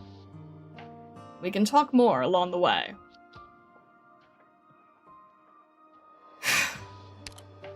One more thing. I'll admit that doing things this way may have come as a surprise, perhaps even caused you some trouble. But the next time you see me, you should be glad. After all, nobody is better suited to solve your problems than me. Isn't that right?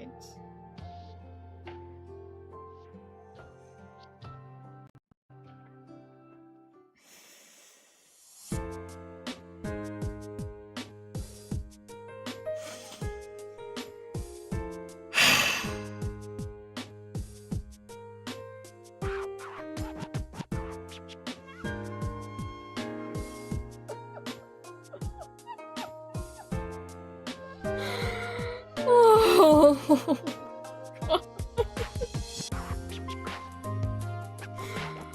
oh.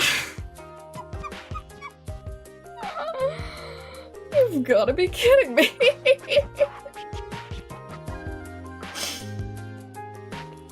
Finally, the game gives Starview options she actually resonates with. Why is this man being, like...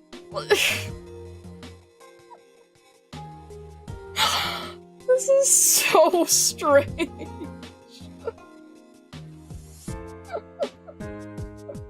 HR was confused. I was never confused. I want a non-transactional friend. Immediately makes it transactional. The Silver Ash of Exhaustion. This is strange. This is so weird. He's your biggest fan. He just wants to hang out and chat. This is weird. This is weird in terms of the contest. This is weird in terms of the roles.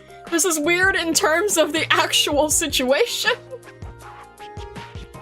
How does this happen? This is a little too accurate. Don't you think? Don't you think this might be a little too accurate? That things are kind of like overlapping a little too much here?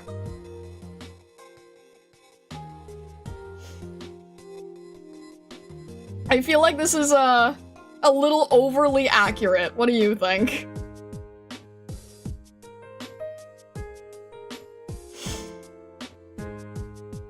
Between the short, between the roles, between the contest, between the fact that I have him dancing smugly in the short.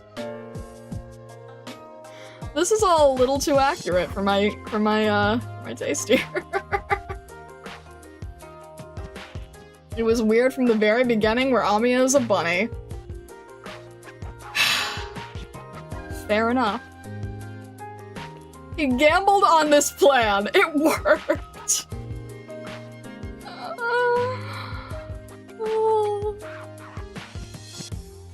Once friends refuses to have any except you. Gnosis, though! Like, I feel like Gnosis is not going to be okay with that. Gnosis, though! Straight up rejecting Gnosis. This is just a continuation of Lowlight being your greatest secret supporter or something. Gnosis was thrown under the train. Oh my gosh. This is so weird, though.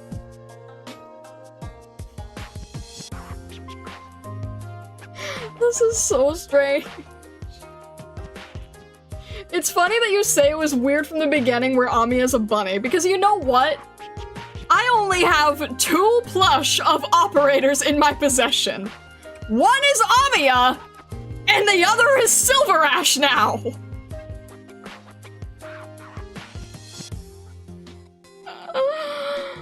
Oh, this is so strange. That's it. That's the main cast.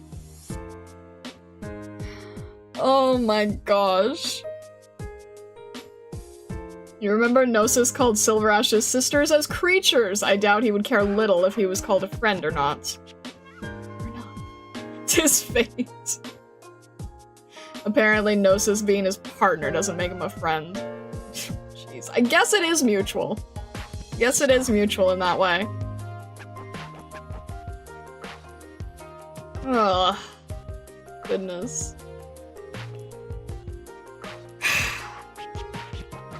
Fascinating, confusing Sneppard. Front of me, just like MG and WZ. I mean, true, fair enough. God. Don't let him near her. We can't let her become an arrogant, friendless leader. Oh. Oh my gosh. Alright. You are a fascinating individual, I have to say.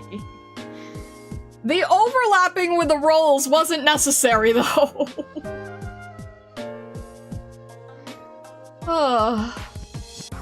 Basically, Gnosis and Silver Ash have many opinions of Yerag and its future that overlap and work together because of that. Otherwise, not really friendship, just partners. Well, partners for over a decade. You would think that there would... Man. Really is transactional, huh? Fascinating individual. The guy who cares about you more than Kelson and maybe most of Rhodes next to Amiya. Like I said, I currently own a plushie of Amiya and Silver Ash. Did I expect this? No. That's the cat thing, isn't it? That's the cat thing, where the cat doesn't give you the... The cat just appears. Great. Lovely. Speaks volumes, he's only tried to become friends with someone that has humbled him a few times.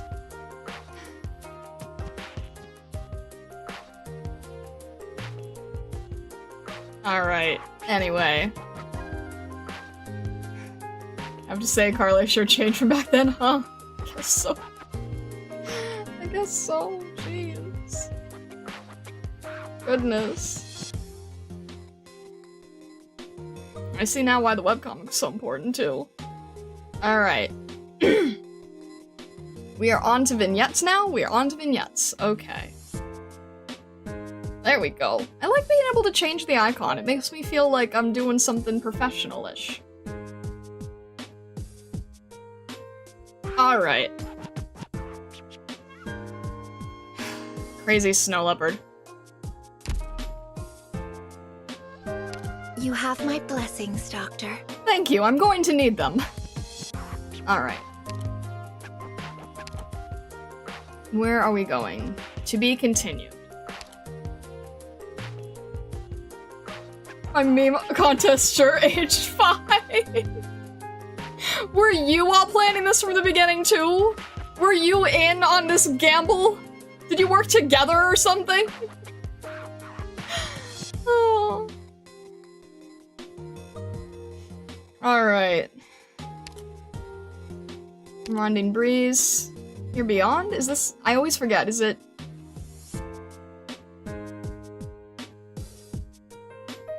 I remember the word for this is somewhere else in this picture, and I don't remember where. I think. Further to the right, okay. Past... minus? Wait. It just says to be continued. Wait, which section are we in? Wait, do I... hang on a sec. Vignette entry to be continued. Which one is it? Further? It feels weird to go further than this. Oh! Oh, okay. Fair enough. Alright. Entry 1. Browntail. Alright.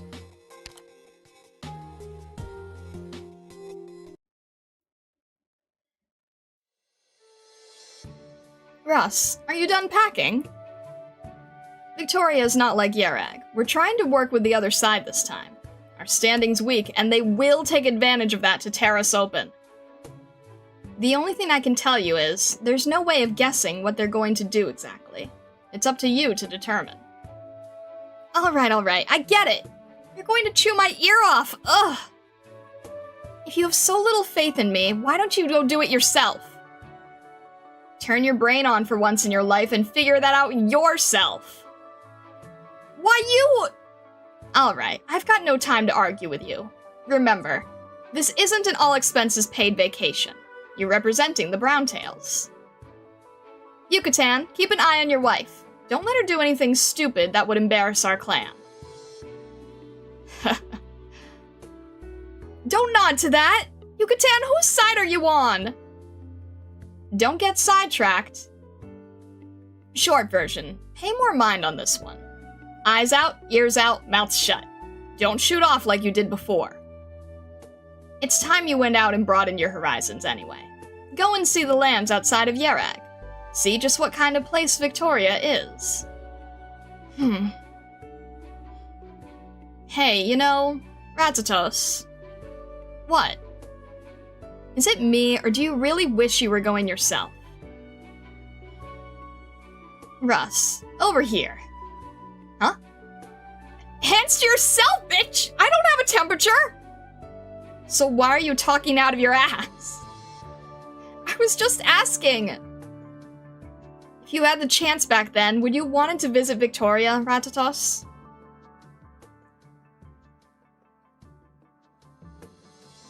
I finally found you two. Too many guests just now swarming me, I tell you. Pardon me for leaving you in the lurch. Hardly, Mr. Harrison. Thank you for inviting us. We've been having a delightful time.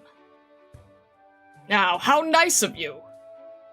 I couldn't very well neglect you, not after you've come so far. Help yourself to any food or drink here. And if you need anything else, just fetch the closest servant. That's very kind. Oh, do you need me to quickly demonstrate how to use all this cutlery? We'll be fine. Mr. Harrison, I think we should set that aside and start discussing partnership arrangements between the Browntails and your own firm. Oh, very to the point, Madam Cirrus. But I'm given to believe we've already reached firm consensus, haven't we, via the partnership? That is so. But I believe we still need to work out the details of a few terms. Of course, you've no need to worry whatsoever. My assistant has the contract already. You can look over it whenever you have a moment to... I've already read that contract. Oh? Let me be blunt. The Browntails cannot accept some of the terms within it.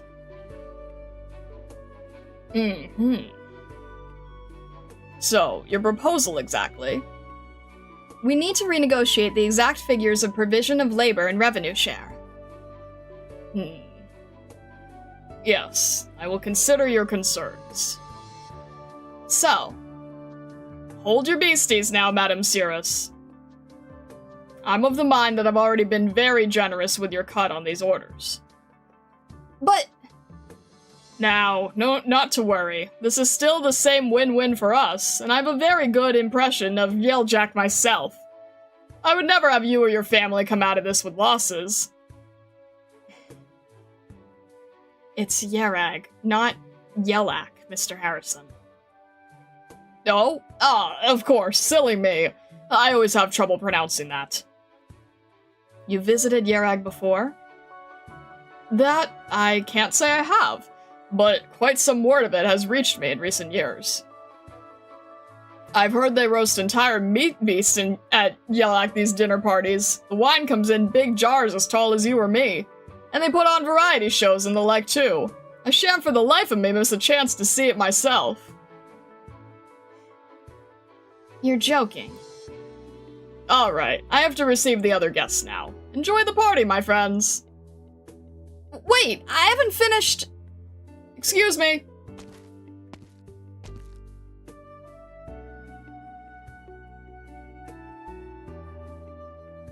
Mr. Harrison, there you are! Why are those two over there? Guests from Yellak, wouldn't you know? They're from a fairly prestigious family in the area. Ah, well, I've never heard of the place before. It's nothing more than some far-flung mountains. Not worth your concern, dame.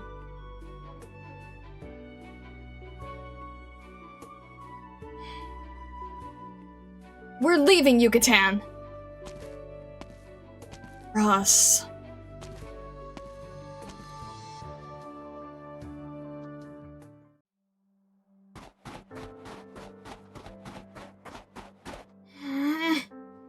Ugh.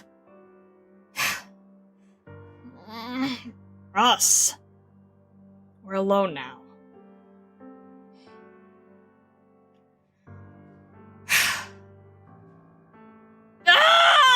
He pisses me off! He pisses me off he pisses me off so much! Hell is his problem? Who let him act so high and mighty at me? You think I can't tell how much you look down on us, huh? On Yerag? He wants to teach me how to use cutlery? Excuse me? Who can't use cutlery? Who puts on a dumb show in his dinner party? And he doesn't even care to say Yerag's right! We weren't going to be business partners. On Yerag damn Gander's name, I would punch him into the sun! I am so furious! Here, drink some water. No, my appetite is gone! Just drink some. Don't get those midnight stomach cramps. You can massage me then. Fine, sure. I'll massage you. Russ, you did well to hold out so long. What was I gonna do otherwise? If I went off right there, a bitch Ratatoss would have gnawed my head off later down the line. You did well. So where do we go from here? Do you want to head back to the hall, or just go to bed for tonight? Head back! Why wouldn't I head back? All we got out of this was me, furious. We still haven't finished discussing the contract. Don't you dare think that this is enough to make me back down. Really? Are you okay? Duh, I'm fine. I'm just doing great. I didn't need Ratatas to tell me. I understand partnering here in Victoria is the Browntail's first step to contact with the outside world. I can't mess this up. Not just that, I need every trick up my sleeve to get us some good out of this. So it's fine. I can bear it. Russ. Yucatan, you've seen everything I did the last 2 days.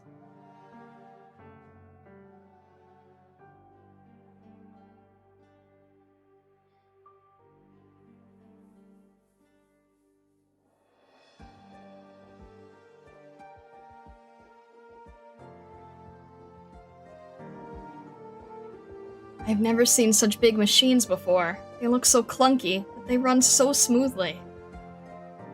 And there were nice, even streets all the way here, and stations everywhere. And the sheer stuff in the shop windows makes my eyes spin. They don't even use candles for lighting this dinner party. It's electric lights. Yucatan, Yerag doesn't have any of this. And I think we should have all this. It just takes trains, pretty cities, stores in rainbow colors. All we gotta do is build them. And then our kids can grow up around it all. And then when they're big, they can study abroad. They can go be tourists. Wherever they want to go, they'll be able to. You said kids. No, I didn't mean that. What are you thinking? I meant, Yerag's future children. Calm down, Russ. It's not on my mind. It hasn't been... What? You've never thought about us having kids before? I have... No, wait, not in that sense. Basically, we need to do more. For the future. Before we can rest. That's what that stupid, horrible Enciotes thought as well, wasn't it? All that roundabout crap was a little too complicated for me. With the railroads and factories that dipshit built, Yerag's changed a lot thanks to them. Russ. What are you laughing at? Quit patting my head! You're gonna mess my hair up! Here, Russ. Hold still. I'll sort it out for you. I can't stand you. We're outside right now, you know. Sorry, I couldn't stop myself. You're right. There are things we should have. Things we will have. Of course. I never expected you to say it, or compliment Enciotes for once. Ha! Don't be stupid, Yucatan. I'd never say anything nice about the Silver Ashes. I'm just being realistic here. Enciotes might make me sick, but if this is what he's been seeing all this time, then I can slightly understand all the stuff he's been doing. I admit he's got a little skill, that's all. I'm monogamous enough to say that. It's true. Enciotes has finesse. Besides, I hate that stupid Gnosis guy by his side way more than I hate Enciotes. If it wasn't for that bastard pulling his pretend betrayal and scheming against us. Under the circumstances, it was definitely a decent plan. Each side to their own, and none of the blame on him. I don't care! What are you defending him for, Yucatan? I'm not. Alright, that was my bad. But it's been so long since it all blew over. When we make deals with the Silver Ashes in the future, we're bound to run into their people again. When are you going to let go of your grudge, Russ? When death pries it from my cold, dead hands. Ugh. Look, it's apples to pears. I'm not gonna wreck Ratatos' business, but don't count on me forgetting what they've done. Ugh. Not that the matriarch seems to mind it all anymore. How exactly? That bitch might act like she doesn't care on the surface, but truth is, her grudge runs deeper than mine. Did you forget when we were kids and went out to play, and we didn't call her along, and then Grandpa caught us when we came back and we had to write lines for a week? I'll still bet anything that was Ratatosk's revenge. She did that! You know we were playing outside for far too long, and that's why we were punished. We can't place the blame on the matriarch. Come on, you've got way too much faith in my sister. You know, though, speaking of... Yucatan, have you ever gotten the feeling she kind of admires Ensiodes? Not like she said it, but I can vaguely sense it. I agree, actually. If it wasn't for Ensiodes' methods afterwards being too extreme, the matriarch might not have reacted the way she did. You think so too? Say, I think the reason she put me onto this one was so I could see all this. Before we left, I asked her if she would have wanted to go to Victoria in those days too, if she had the chance. Really, I know how she's been thinking.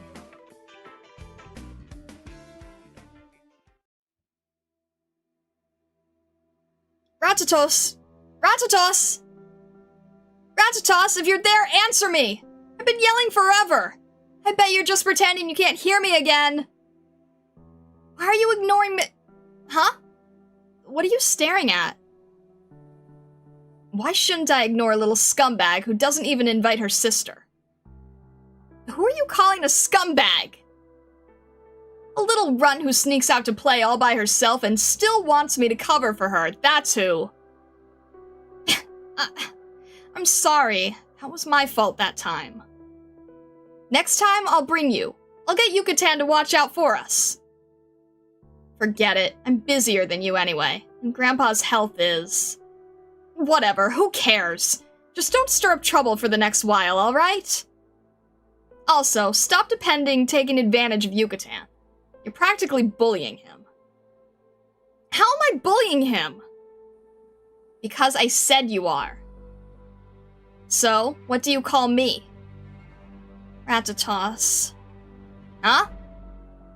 The firstborn, my elder sister. That's better, dear sister. Hold on, are you trying to trick me again? Don't dodge the subject. What are you looking at?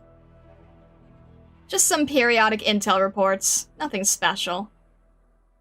Grandpa lets you do this stuff already? He really trusts you.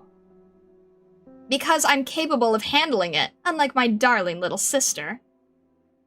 Why, you... Fine, I'm not picking a fight with you. What kind of news is there this time? I mean, you've been staring at this forever. Doesn't look like anything special. The Silver Ash Firstborn's already left Yarag. He went to study at Victoria. Wow, he's great at excuses. I bet he couldn't stand it in Yarag any longer, so he just ran to somewhere else. Is that what you think? That's what everyone says. If we can stay, then who'd want to go somewhere they don't even speak the same language? I know I wouldn't.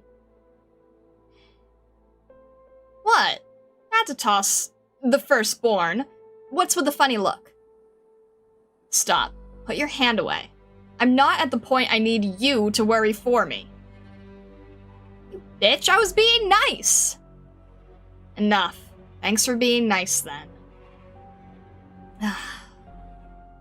It just fills me with... something. It was all for the Silver Ash's current situation and him being able to push past his worries. That's what let him make a decision like this. What decision? The decision to abandon everything. Ensiodes, you really are a callous man.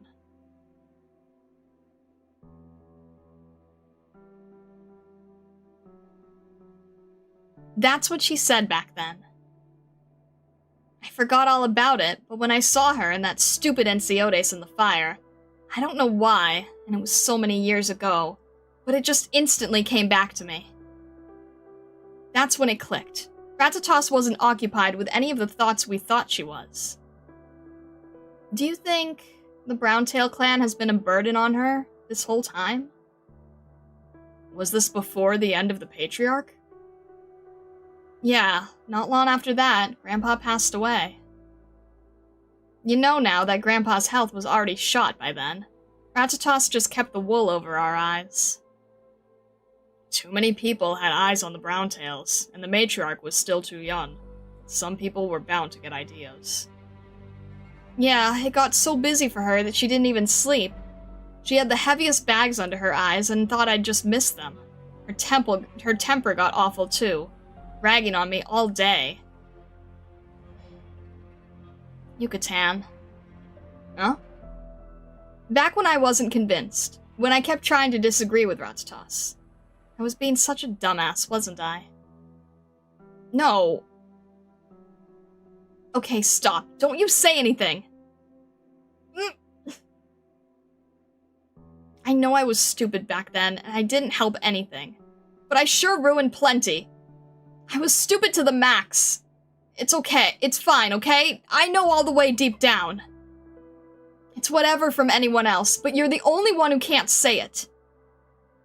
You're not allowed to yell at me. I wouldn't be able to take it. Russ, let me finish. You're brilliant. I've never once thought you were stupid. How do you say this stuff so straight? Do I? I don't think you're stupid, and neither does the Matriarch. She totally does! Alright, but she wouldn't fault you. You've always been trying to do a little something, and she's always trying to put faith in you. Haven't things turned out pretty great now? I know that. I'm just still a little angry. Angry at myself, and angry at Ratatoss. Why couldn't I realize sooner, and why does she have to love showing off so much?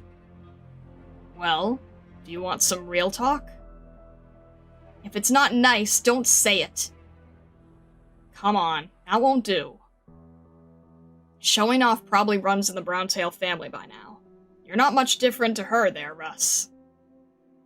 So, our reluctant bravery lover, Madame Cirrus. Do you have a plan to persuade that Mr. Harrison and knock his greed down a few pegs? Hold on. What noise is that?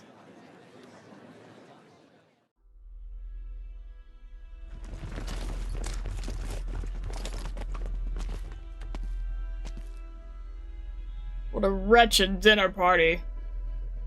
Am I to believe Mr. Harrison had the courage to purchase a noble's land, but not the bravery to receive me as a guest face to face? You lot. Your orders. Give our Mr. Harrison a little gift. No cold feet to be had there.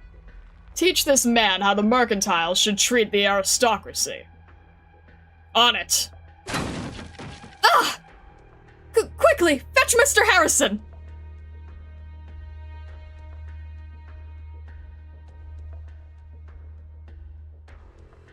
What the hell? They're wrecking the whole hall!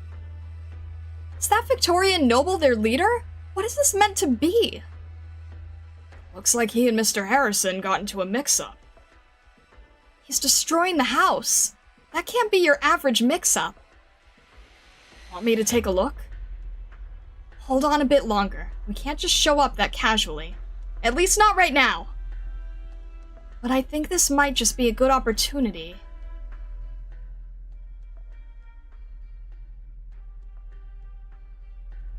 Viscount Evans! We're honored to have you! Why didn't you send word in advance? I heard you were holidaying in Lithuania, and I hardly thought... Mr. Harrison, you're quite the well-informed one on the subject of my travels. You hardly thought I would return early. I imagine I've thrown a hearty spanner in your schemes, Mr. Harrison. What are you... Now, Mr. Harrison, none of that silly countenance. You've been fraudulently snatching up shares in our joint firm, depressing prices and then purchasing the land on the sly while I was gone from the country. Not a good fit with your pathetic, wide-eyed look. Viscount Evans, is this really called for? Our partnership is still in effect. If it's a question of interest, we can still hash things out again. This is hardly how you treat your joint associate. But of course I haven't forgotten our partnership. And yet still, I would dearly suffer for not letting off a little steam here.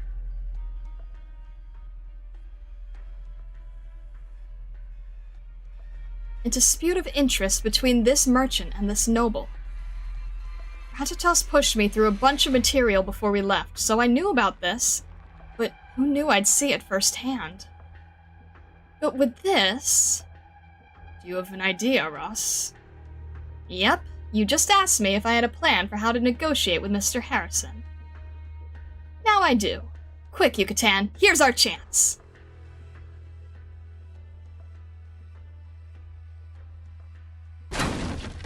You can't just do this! Oh, can't I? Mr. Harrison, let's be crystal clear.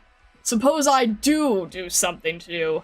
Then they'll report that pitiful Sir Harrison sadly passes away in duel with Viscount. You can't possibly hope they'd lay hands on a noble. Sir.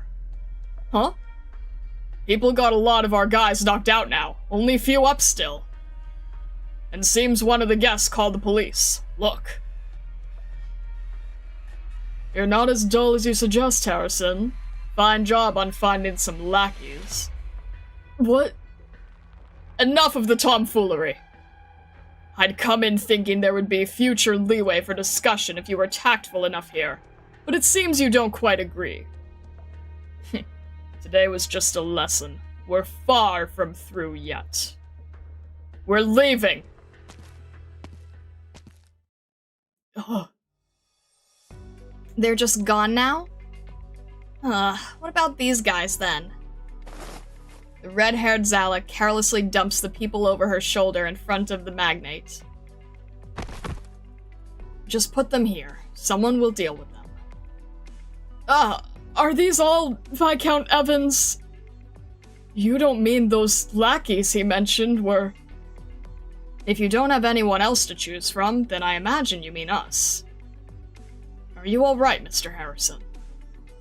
I escaped the worst of it, though I must seem an awful fool to the two of you, and, well, no matter what, I thank you with all my soul.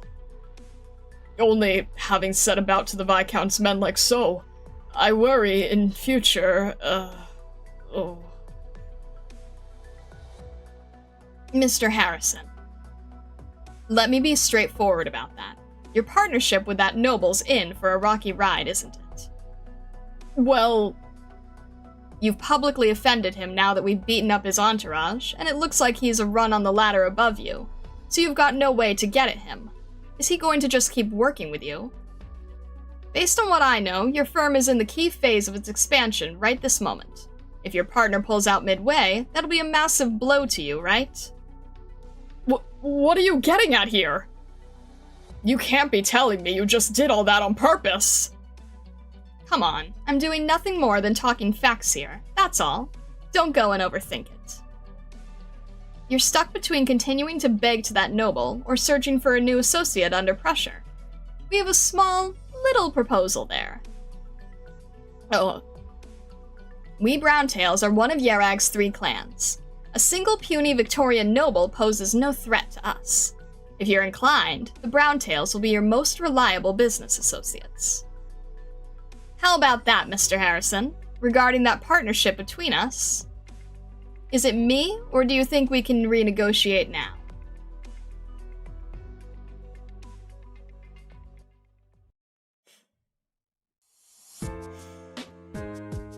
Alright then. Oh, goodness. Also, Astrid, thank you very much for the raid. Sorry that I could not address you and your raiders earlier, but hello. I hope that you are doing well. I hope you enjoyed the reading. I hope you were able to see my little flashing symbol here. Thank you very much. I appreciate it. This is all fun and cool lore. I'm very excited for this family development between them two. And with that, we are done with Sneplands, Part 1! Oh goodness. The only dumb ones in Yerag are Arctos and his subordinate, it seems.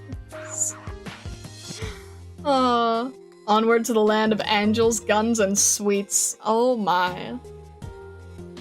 Oh boy. I'm actually really surprised that we did get it all done. I was not sure how that was gonna go.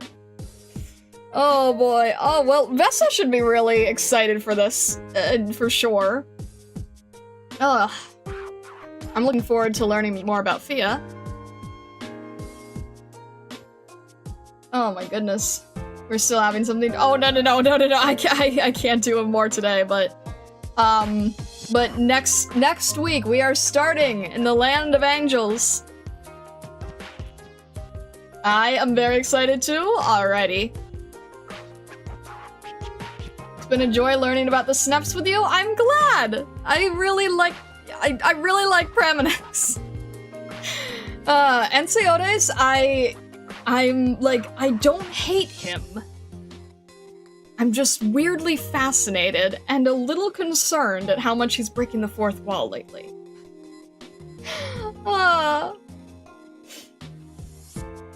Your reading powers are leveling up. You're like E160 now. Oh gosh. Draw a stickman of Silver Ash for the remaining 15 minutes. Please, Sengetsu. I don't hate him, it's certainly progress in his case. I really don't. I didn't from the beginning, I don't now. I was originally intrigued with him solely on appearance. Solely on, you look cool and you have a cool sword, I can relate. And now I'm just like, alright, you might be the most fascinating one here. Terrifying, but fascinating.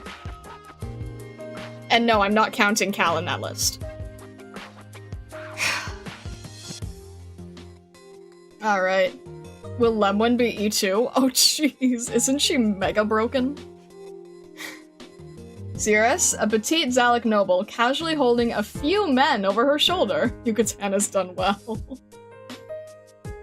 Fascinating while wearing a smug every time, yes. Whether in official art, my art, other art, the plush.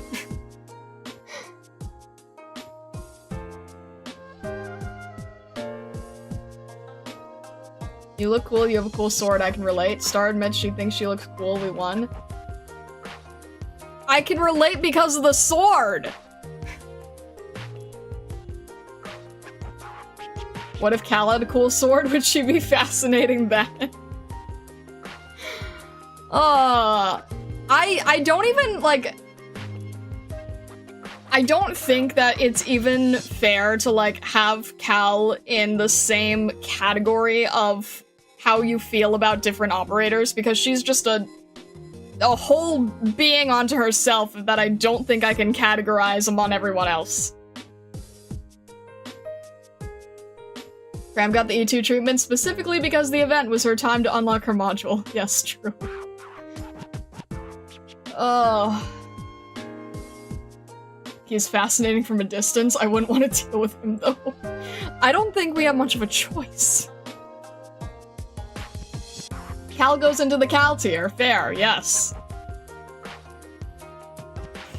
Just like W goes into the W tier. Oh.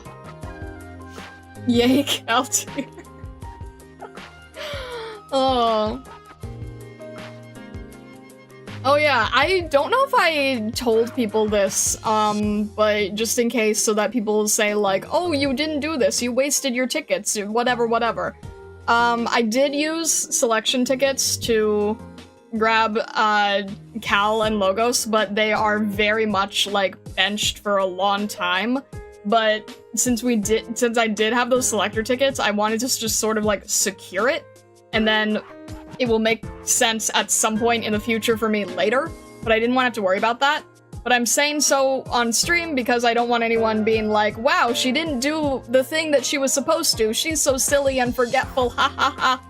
So instead, I'm telling people now so that they know that I didn't, like, waste, you know, $60 in tickets or whatever.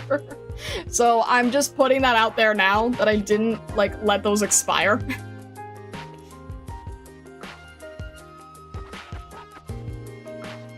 The only doctor that will buy tickets and save them until they almost expire. But I didn't! And I specifically waited just in case there was an overlap, because that could have happened. So. You tried Cal at all? She's neither meta-busted nor too soon for you to use her. I have not. I am trusting HR to tell me when it makes the most sense. But I just wanted to let people know, because apparently, sometimes people think that I let things expire or forget things or let things lapse. So I'm just throwing it out there that I did not do that. Your patience is entirely unknown among gacha players. We cannot comprehend. I don't think that's true. I think plenty of people have patience. Ugh. You trust in Starlight? Thank you. I am very grateful to hear that. Ugh. But yeah, I just wanted to, like, you know, not have to worry about that anymore. Just, like, you know, secured, done, good, set. Alright. Raise your hand if you're patient. You have more patience than the year 1 gamers who have 90% of the ops already. Well, couldn't they... I don't know which direction you would go for that. I don't know what to make of that sentence.